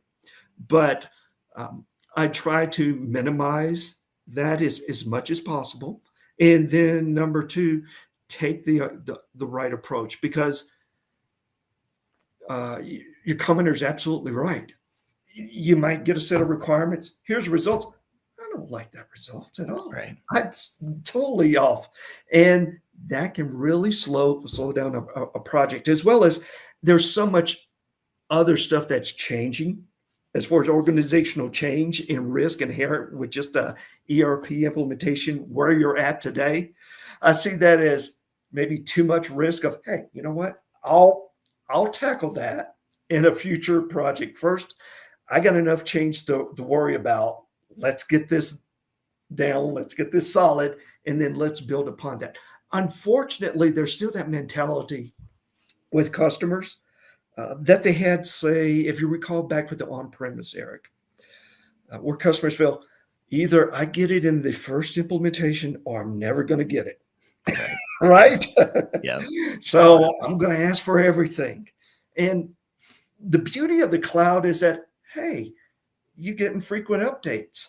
You're going to, versus the traditional, okay, every 18 months you get an update, then I have to go through that effort. Then they'll be ready for me to implement the new stuff that they need to implement, or what I need is in this update, and it takes more time.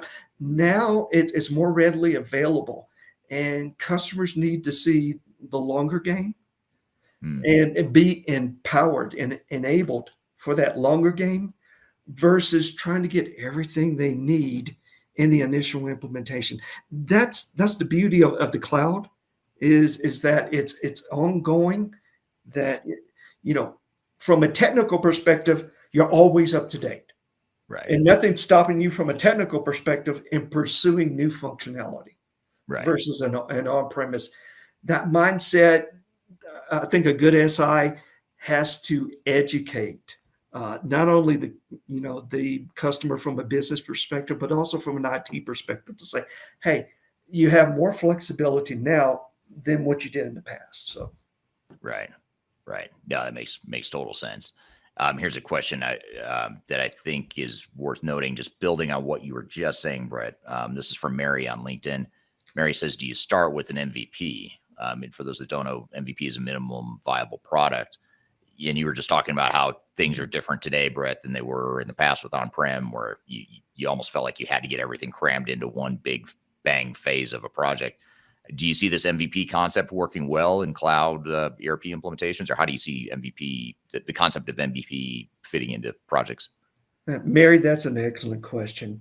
One of the areas that I like to research and actually know and understand, as we went to the cloud, all of a sudden everybody became agile overnight. Right. And funny how that works. And it's agile. It's all agile. And MVP is kind of one of those concepts, because one of the value propositions that you get with Agile is that it's faster.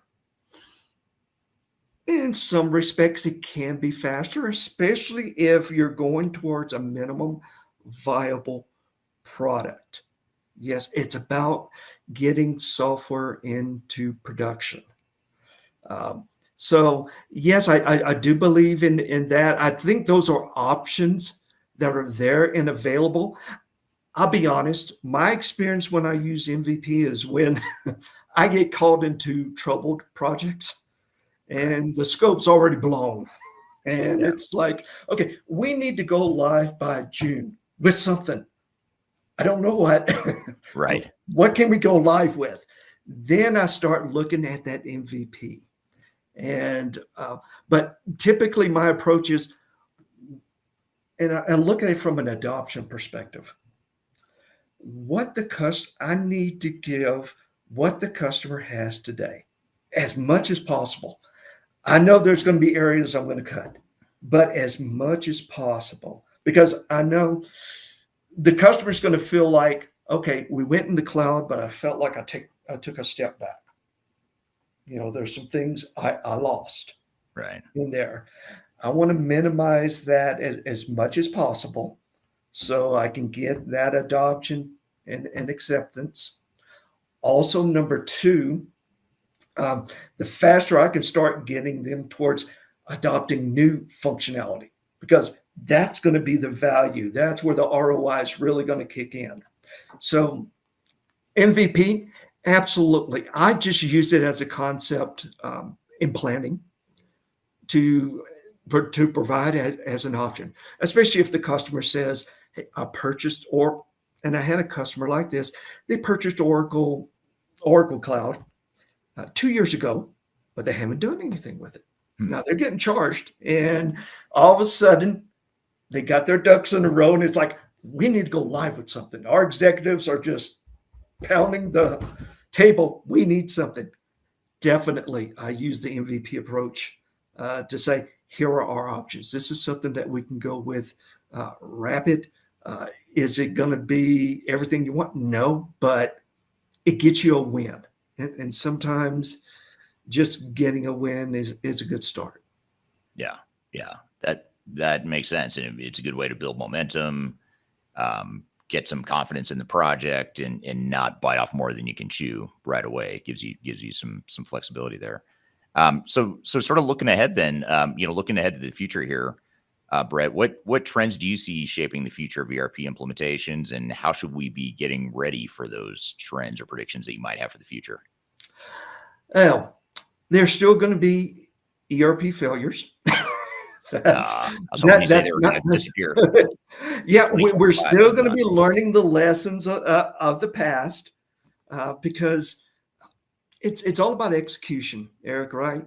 And you can have perfect methodology, the right players involved, but if you don't execute, then nothing's going to happen, right? Or you're not going to be successful.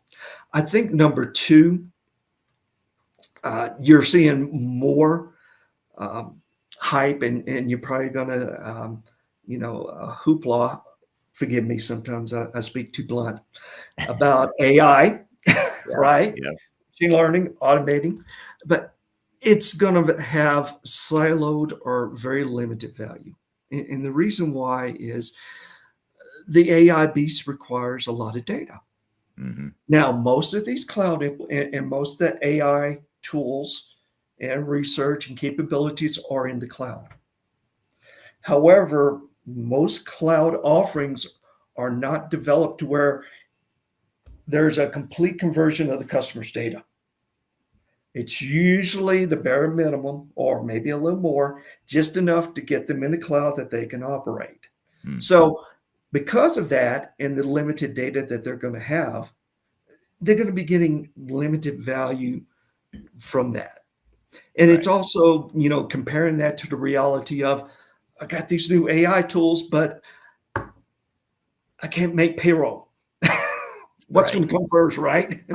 You're going to keep on the lights, and people need to have bandwidth. It's a new technology. It's a new philosophy, way of thinking. Some of it requires training, right? You're going to have to train the AI tool. There's structured learning, which requires structured data, right? The unstructured, which is really exciting, in my humble opinion, is still in its infancy. And that even requires even more data. So bringing that together, housing that data, also having the bandwidth to kind of leverage and use those capabilities. It's going to look great, but it's maturing to that point to where you could start using AI. So if you look at, say, my favorite business maturity model is the Kinney model, the capability maturity. You have your different levels. So 3 is pretty much, okay, common best practice. 4 is a little bit more quantifiably managed. 5 is, yes, you have an ongoing cycle. You're actually pretty much doing business process management, Right. constantly.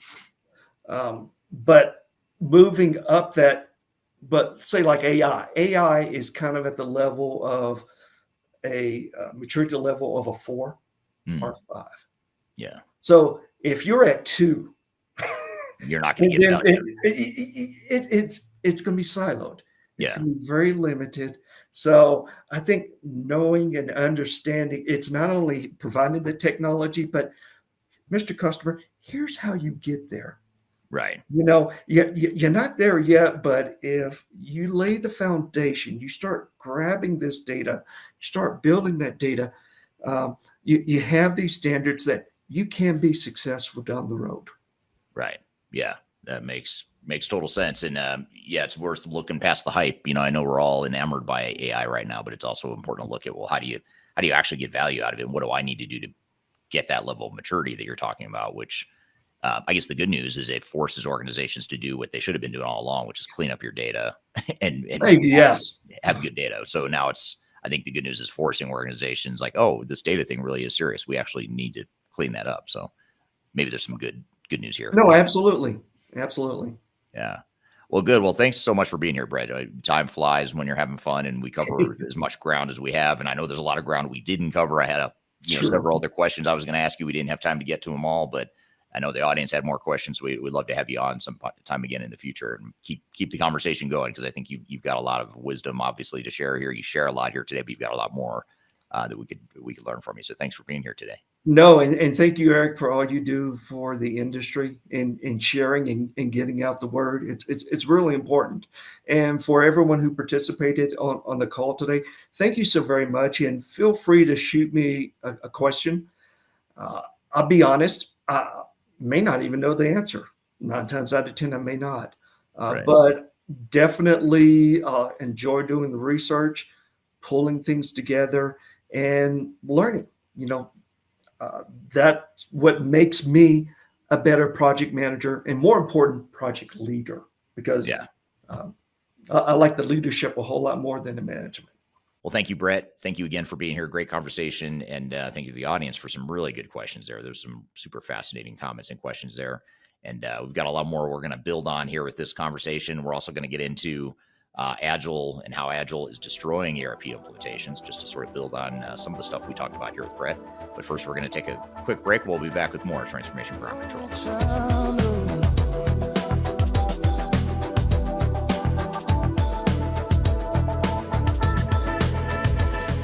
If you are involved in any sort of digital transformation or business change initiative, you will want to download the Digital Transformation Report. With its comprehensive overview of business and technology trends and best practices, this report is a must-have guide for any transformation project or executive team. Download this free report by visiting Third Stage Consulting at thirdstage-consulting.com. You can also visit our website to learn more about us or download independent reports, videos, and other best practices. Again, visit thirdstage-consulting.com today to learn how you can take your transformation to the third stage of success.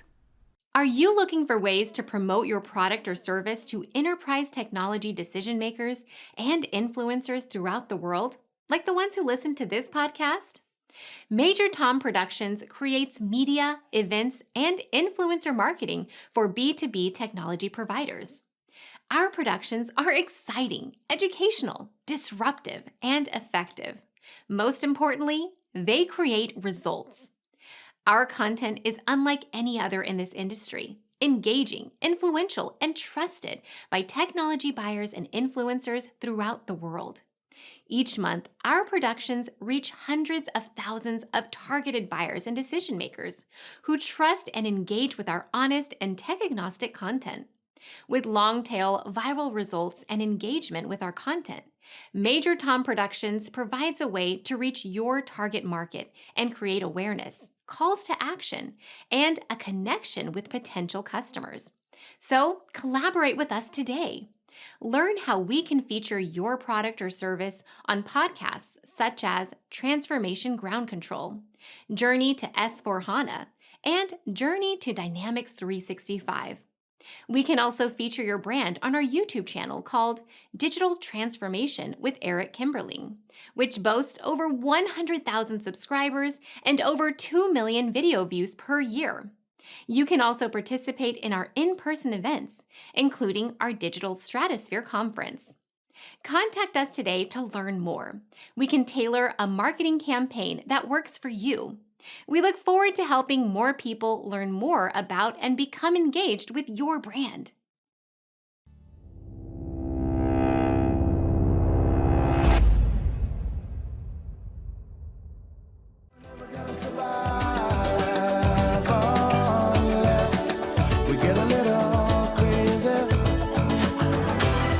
Hello, welcome back to Transformation Ground Control, episode number 190. My name is Eric Kimberling. I'm with Darian Chwialkowski. You can find new episodes every Wednesday at transformationgroundcontrol.com.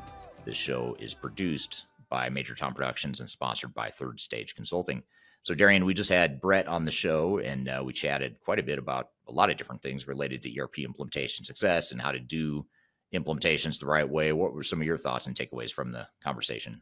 Yeah, I thought overall, lots of great knowledge that he shared. I think that, his understanding of how to do ERP, the quote unquote right way, adds a lot of value. But I also think, I have some follow-up questions from that conversation. There was a lot of great back and forth between the audience and you guys there. And I want to know, just, expand on a couple more things that we didn't necessarily get your opinion on during that conversation. So first of all, Eric, what do you believe are the metrics or indicators are most important for measuring success of an ERP implementation? And do they differ from Brett at all? Yeah, that's a good question. We didn't really have a chance to get into that. That was one of a few different topics and themes that I wanted to ask, but we just ran out of time. But it is a good one. It's an important one. And I think, I don't know what his opinion would be or if he would agree or disagree, but I think he'd probably agree. And maybe we have him back on the show to confirm this. But I would say the most important metrics for implementation success are not your traditional typical ones. In other words, I don't think the most important ones are, did we implement on time or on budget? I think those are important. Obviously, you can't run a business and completely blow a budget or completely mismanage a project. But I think the even bigger, more important metric, in addition to that, is going to be the operational impact. So what kind of impact are we having on our business, both positive and negative, as a result of this transformation? And that's the part that organizations tend to overlook. They tend to myopically fixate on, did we implement on time and on budget? And they don't necessarily balance that with, did we deliver value to the organization, or at the very least, did we not screw up the operations of our business? And when you think about how organizations can so easily screw up their implementations and the operations as a result, you think about not being able to ship product, or customers getting irritated with you, or losing customer goodwill, not being able to pay your employees, not being able to close the books. There's all these things that can go wrong if you don't do implementations the right way. And those are the real costs of a project. And those are the hidden ones that end up just completely surprising organizations. But it shouldn't surprise you that, if just because you finish on time and on budget, but the project itself delivered negative business value to the organization, that should never be a surprise. I mean, you should see what's happening and know and anticipate what the real value is. So I think organizations need to spend more time thinking about what happens after we implement new technology. How does the business look? What's the upside? And how do we manage to that downside? Because that's ultimately going to affect ROI more than anything. Yeah, absolutely. That makes sense. And, like you said, maybe we'll have to have Brett back on to see what his thoughts are on that, and if he does agree or disagree, which would be good for the future, I guess. Audience, leave your comment below if you want to hear Brett back on the podcast. But one more question kind of for future trends. I know we didn't really get to this either, but looking ahead, what trends do you see shaping the ERP implementations, and how should organizations prepare for that? Well, I think just to sort of come back to the way he answered that question, I thought it was interesting that he sort of said what he does not think is a trend. He didn't say these exact words, but this is my interpretation. I mean, he said that he didn't think AI was going to deliver much business value in the short term. So when we think about trends, there's a lot of buzz around AI, obviously, but I like that he's sort of challenging the conventional wisdom there that, yeah, AI is cool, but organizations don't have the maturity to take full advantage of it. And I totally agree with that, by the way. I think organizations have so many bigger fish to fry and so many bigger priorities right now, that just more fundamental priorities, that they need to clean up with their enterprise technology before they can get to that sort of higher level of self-actualization, on Maslow's hierarchy of needs, getting to that high level of self-actualization with artificial intelligence.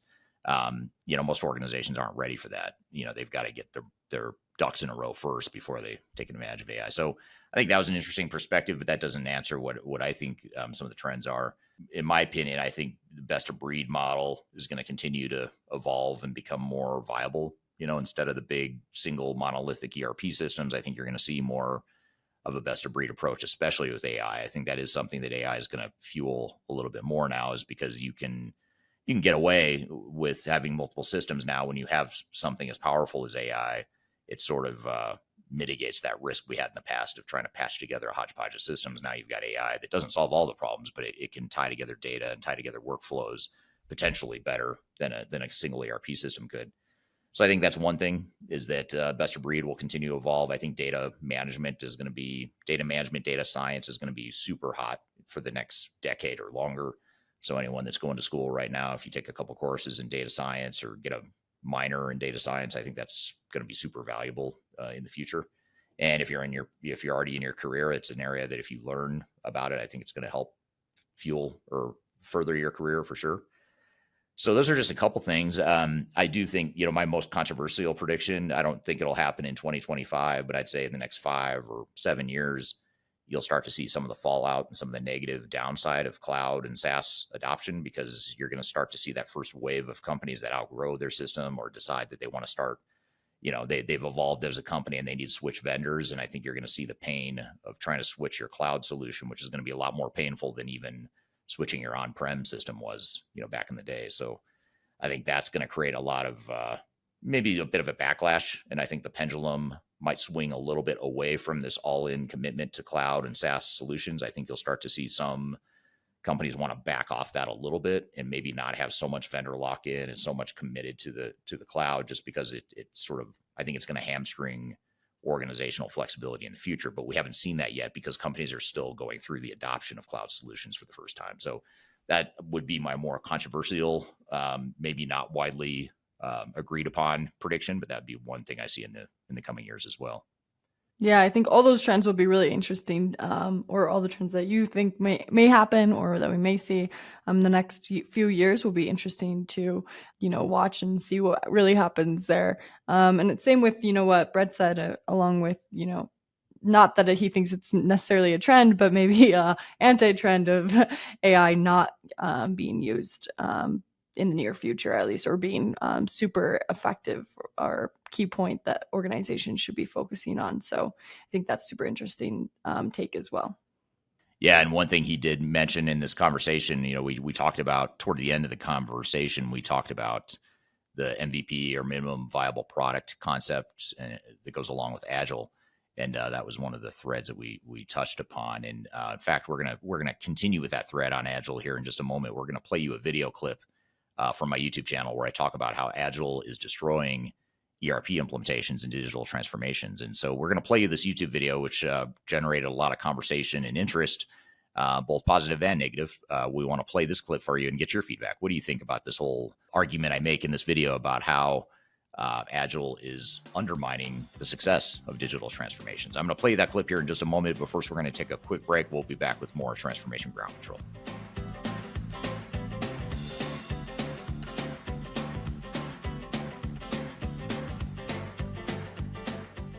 Interested in working for a company that truly values your unique skills and experience? Here at Third Stage, we don't hire based on resumes alone. We look at the full candidate, experience, and willingness to provide excellent service for our clients. Within a technology independent and agnostic consulting firm, you have the opportunity to learn across industries with a diverse group of clients. Our consultants also have the opportunity to diversify their portfolio and learn across technology systems. If you're interested in joining a high-growth entrepreneurial organization, please reach out to us at work@thirdstage-consulting.com. My name is Eric Kimberling, and I'm the CEO and founder of Third Stage Consulting. Before we dive too far into today's content, I want to invite you to learn a little bit more about Third Stage Consulting, who we are and what we do. I've included a link to a video right here that describes Third Stage in a bit more detail. It talks about our story, our history, our philosophy, our clients, our service offerings, and that sort of thing. But in general, what Third Stage Consulting does is we're an independent and tech-agnostic consulting provider. We help clients through their entire digital transformation life cycles, beginning with digital strategy, software evaluation and selection, all the way through and including implementation planning, implementation readiness, and the actual implementation itself. We're technology agnostic, so we only represent our clients' best interests. We do not represent software vendors. But having said that, we work very closely with software vendors, all the leading players that you can imagine we've worked with, both in helping clients evaluate and select them, but also in helping clients implement those solutions as well. So we have a very broad, objective, agnostic view of the market that is meant to really represent your interest as you go through your digital transformation. I also encourage you to scan this QR code right here to get access to our resource center. This resource center has a ton of information, a ton of ebooks that are free. You have access to top 10 software rankings, playbooks for how to make your project more successful, guides to change management, YouTube videos, all kinds of stuff that are going to help you through your digital transformation. So I encourage you to scan this QR code to get access to those resources. And please feel free to reach out to me directly to brainstorm ideas about your project. Even if it's just informally, you want to bounce around some ideas and get some informal advice, I'd be happy to spend some time with you. So feel free to reach out to me. I've included my contact information below. You can also find it in the description field of this video as well.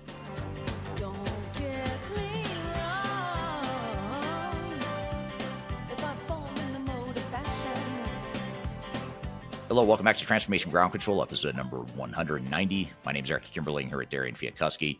You can find new episodes of the show every Wednesday by going to transformationgroundcontrol.com. And we're going to play this clip here as sort of a closing segment here. We're going to play this clip about Agile and how Agile is not what it's all cracked up to be, and it can, in fact, create risks and problems in digital transformations.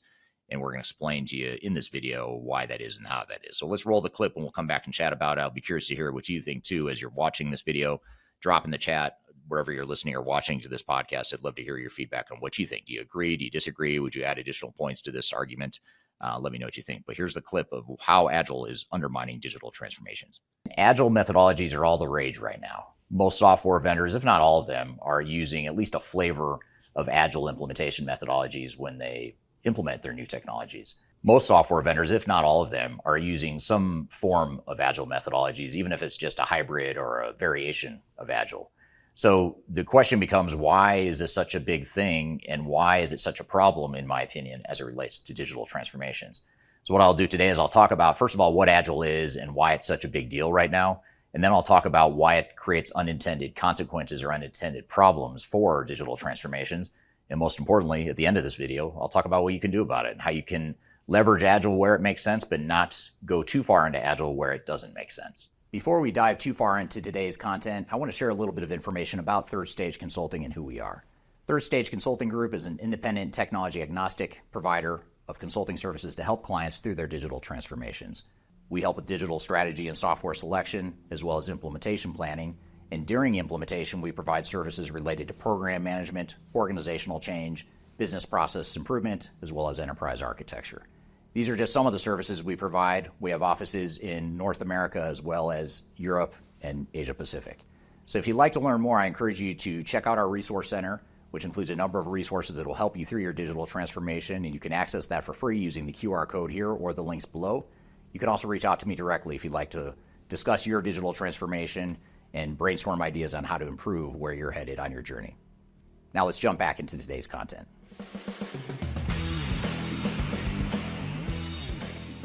Real quickly, I want to describe the difference between Agile and Waterfall. Waterfall is a traditional software development methodology where you have clear sequential milestones and checkpoints along the way. Agile, on the other hand, is more focused on speed to value. It's focused on implementing technology quickly and getting feedback quickly from your user group.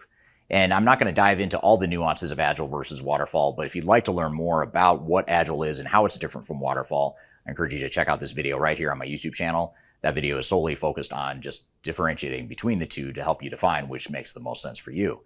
But what I'll do here today instead is talk about why Agile has become such a big deal. And the reason Agile is such a big trend right now is because historically, ERP implementations and digital transformations have failed. Organizations have taken too long to get the value they wanted out of the system. They've spent too much money, too much time, too many resources, and in many cases, they don't ever get the business value they expect out of the system. So what software vendors have done in a smart way is said, well, if waterfall might be the problem, then why don't we go with a faster Agile approach? And that's the mentality and sort of the pendulum swinging the other way. To add to this trend, there's another trend in the entrepreneurial community called lean startups and agile startups and minimum viable products. There's all these trends in the small business space that's focused on speed. How do we do things faster? How do we get products to market faster? How do we get a minimum viable product out there and then get feedback from customers? So there's two trends kind of happening in parallel that are fueling this focus on agile and the focus on speed to value. And that's why Agile has become such a big part of digital transformations today. And it's also a great sales tactic because now software vendors can say, hey, I know our projects have failed in the past, and I know our projects have struggled in the past, but now we have an Agile methodology that'll solve the world's problems. So what I want to do in the rest of this video is talk about how Agile is not, in fact, solving the world's problems. And in many cases, it's creating new problems that we need to be aware of.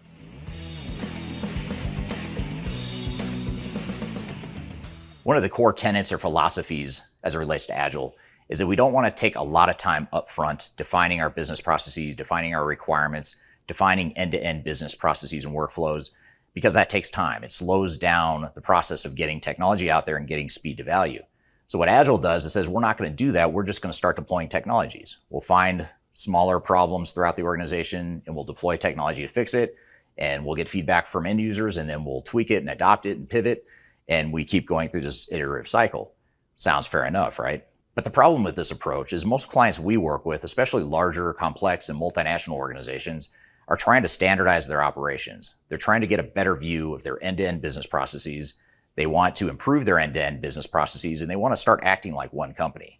They already have 10 or 15 or 20 different ways of operating. Now they're using this transformation as a way to say, we want to act like one company. We want to get efficiency gains from having standard business processes. We want to consolidate teams in some cases. So those things all point to the fact that we need to take the time up front to have a strategic direction and have a clear vision of what it is we want to get out of this project, rather than just simply deploying new technology and seeing what happens. So in order for us to have a truly strategic impact on our future state and where we end up as part of our digital transformation, we have to be sure not to take too much of an agile approach, especially early on in the project. We need to take that time up front to define the roadmap, the blueprint, the business process changes, the requirements, all that stuff, because that's what's going to enable us to get the benefits we expect. Now, once we get to the implementation of technology after that, then we can start to introduce agile concepts. I'm going to come back to that point later in this video, but the key is you don't want to start off with a full-on agile approach out of the gates if your goal is to standardize operations or to consolidate operations and to get true end-to-end business value out of your transformation.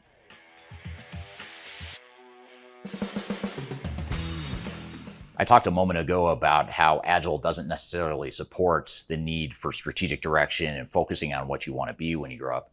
And I want to focus a little bit more on that and peel that back a little bit more and talk about business processes, because business processes are one of the key focal points of any digital transformation. Most organizations are trying to improve their processes. They're trying to have some deliberate approach to how they create their new business processes, and they want to ensure that they actually roll out these new business processes as part of their transformation. If we create new technology and just put it in the hands of end users as fast as we can, that doesn't necessarily translate to new or better business processes.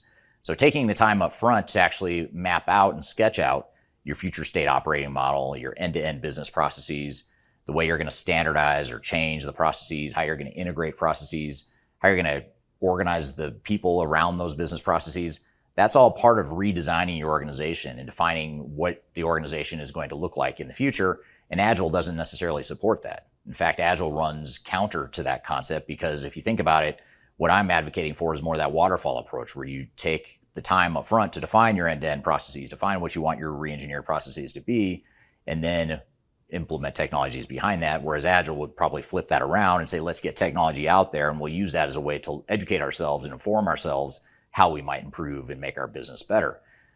Now, the other part of this too is if we're going to invest heavily in new technologies, which most organizations are when they go through digital transformations, it's not enough to say we're just going to put the technology out there and see what happens and hope for the best and hope that we get business value out of it. Most organizations that our team works with in all countries of the world focus on how do we get business value. If we're going to invest X amount of money in technology, where's the business value? If we don't see the business value, then maybe we don't invest as much in the technology. In order to understand what the business value is, you have to understand what the business processes are going to be in the future and how they're going to change and how they're going to be improved. So all this is to say, you need that time up front, which is very anti-Agile. You need that time up front to define your future state processes, your requirements, and the overall design of the organization and the operations.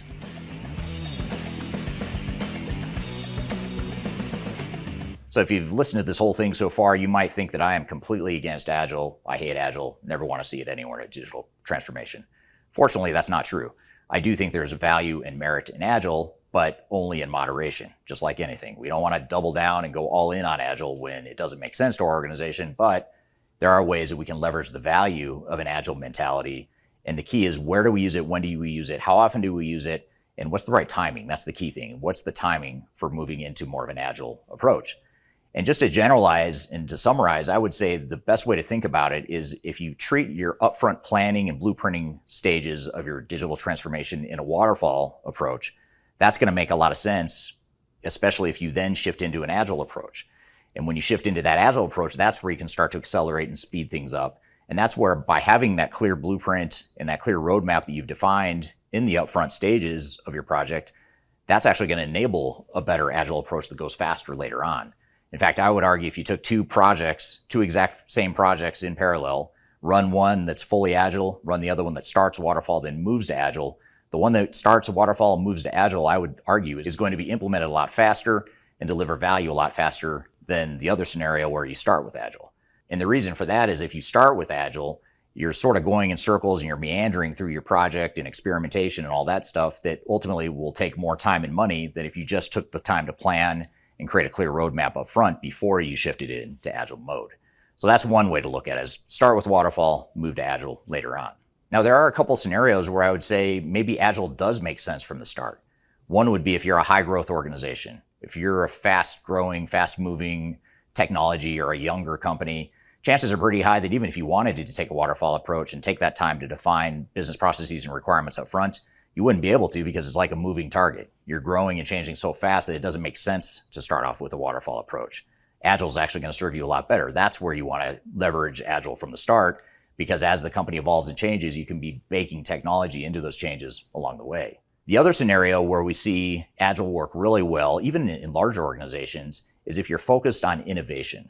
If your technology initiative or part of your technology initiative is focused on creating innovative processes and new ways of thinking, those parts of your transformation are very well suited for Agile. So let me start by saying what isn't innovative. If you're implementing a back office accounting system, for example, that's not an innovative use of technology. It might be needed, but it's not innovative. That's a scenario where you probably want to take more of a traditional waterfall and then Agile approach. But if you're talking about, for example, artificial intelligence, an emerging technology that none of us fully understand yet, and organizations certainly haven't figured out how they're going to use AI yet, that's a great candidate for an Agile approach, because we don't know enough about AI and how it could be used in order to create these new business processes. But if we put the technology in people's hands and run some pilots and do some innovative experiments in how we could improve our operations, that's a very Agile approach. So with those newer emerging technologies and the focus on innovation, or those parts of your business that are very innovative, that might be a good candidate for more of an Agile approach. So the bottom line here is Agile can be good, but it can also be bad. It can be helpful, but it can also be destructive. And we need to understand when and where and how to use Agile. And hopefully I've conveyed some ideas on how to do that here today.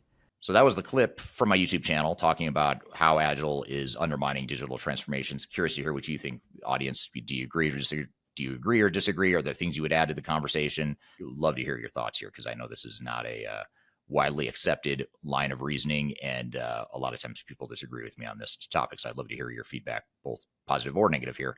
But what are your thoughts and questions or follow-up from watching that video, Darian? Yeah. So first of all, I think, watching that video, it really challenged some common assumptions. Like you said, it's maybe not the most like widely accepted approach that you have, and lots of people try to push back and challenge that. But I think it also encouraged people and companies to have a deeper consideration of how they actually approach their digital transformation strategically. And I think it also helped me understand, the potential risk of adopting Agile approach too early in a digital transformation process, and what the risks of that could be, and how that could negatively affect different companies. Yeah. So one follow-up question then I have from this would be, for the organizations that have already started with Agile approach and are struggling, what steps can they take to incorporate more strategic planning without completely disrupting their momentum? That's a good question. Yes, you want to leverage what Agile stuff has been working, but you may want to add some structure or some more strategic thinking to it. First of all, don't abandon what you've already done. Assuming there's some value there that you've done with the MVP or with your early stages of Agile.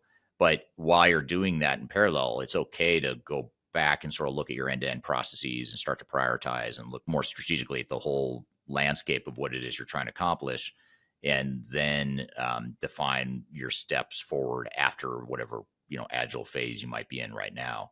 And the other thing too is Agile is not an all or nothing thing. It's not like you have to decide I'm going to do Agile or I'm not. A lot of times it's more how much Agile am I going to use? And so for a lot of organizations, if you're starting out, what I would say is do some waterfall-ish type stuff up front, where you do define your end-to-end processes, you define all your requirements, you prioritize requirements, you get alignment on what it is you want as an organization. Yes, that's going to take some time up front. It's going to take time to get that consensus and that agreement and that alignment. But once you do that, then you can sort of shift into Agile mode and say, okay, we've got our marching orders. We know what direction we're going. Now let's use an Agile approach to start rolling out some of those, phased incremental changes to our technology and processes. So I think that's a way to look at it, is how can we find the right balance that works for us without necessarily having to choose yes or no to Agile, which is not, I'm not suggesting say no to Agile, but I am suggesting don't go all in on Agile, because there is a downside risk, or at the very least, if you do go all in on Agile, just recognize that you're creating risks that need to be mitigated, and Agile is not a silver bullet to solve all the world's problems. Right. That makes sense. How do you recommend adapting Agile methodologies for industries that are traditionally a little bit slower moving or heavily regulated, such as healthcare or finance? It is harder for sure to do an Agile approach or to find a way to make Agile make sense in a highly regulated or a very mature market.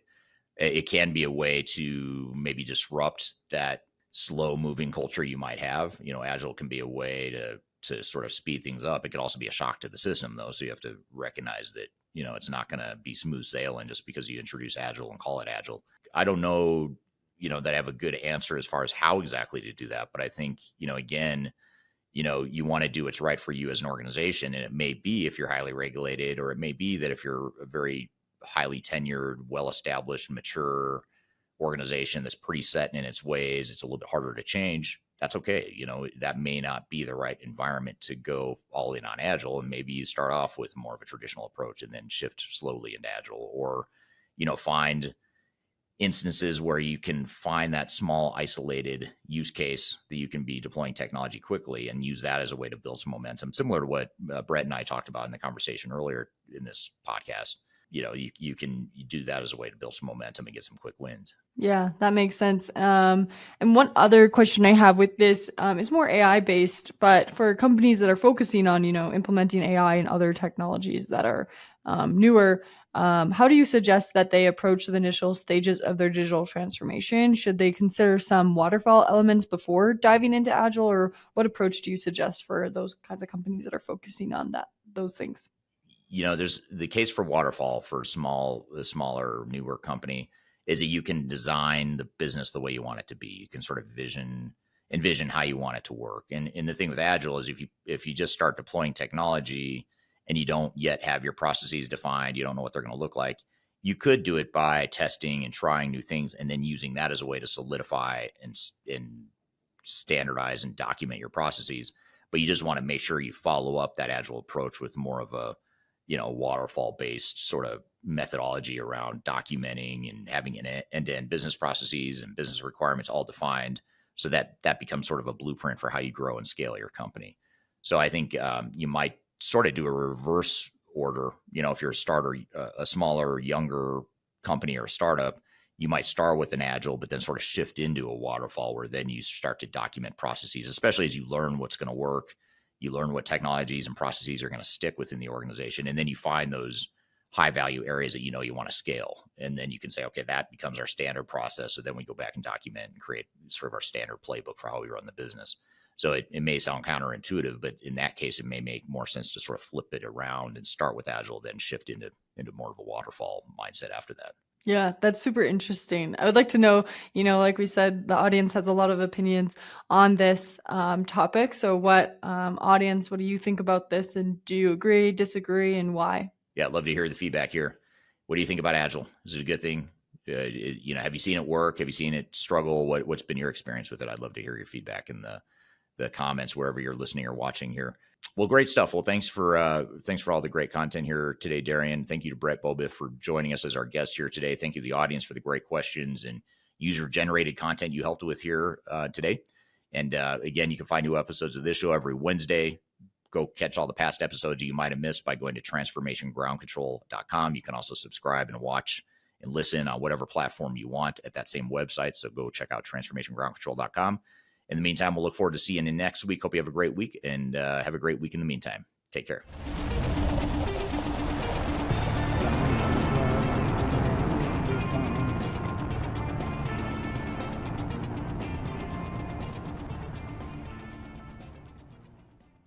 Did I say that right? Did I say episode number 190? Or did that come out weird? By launching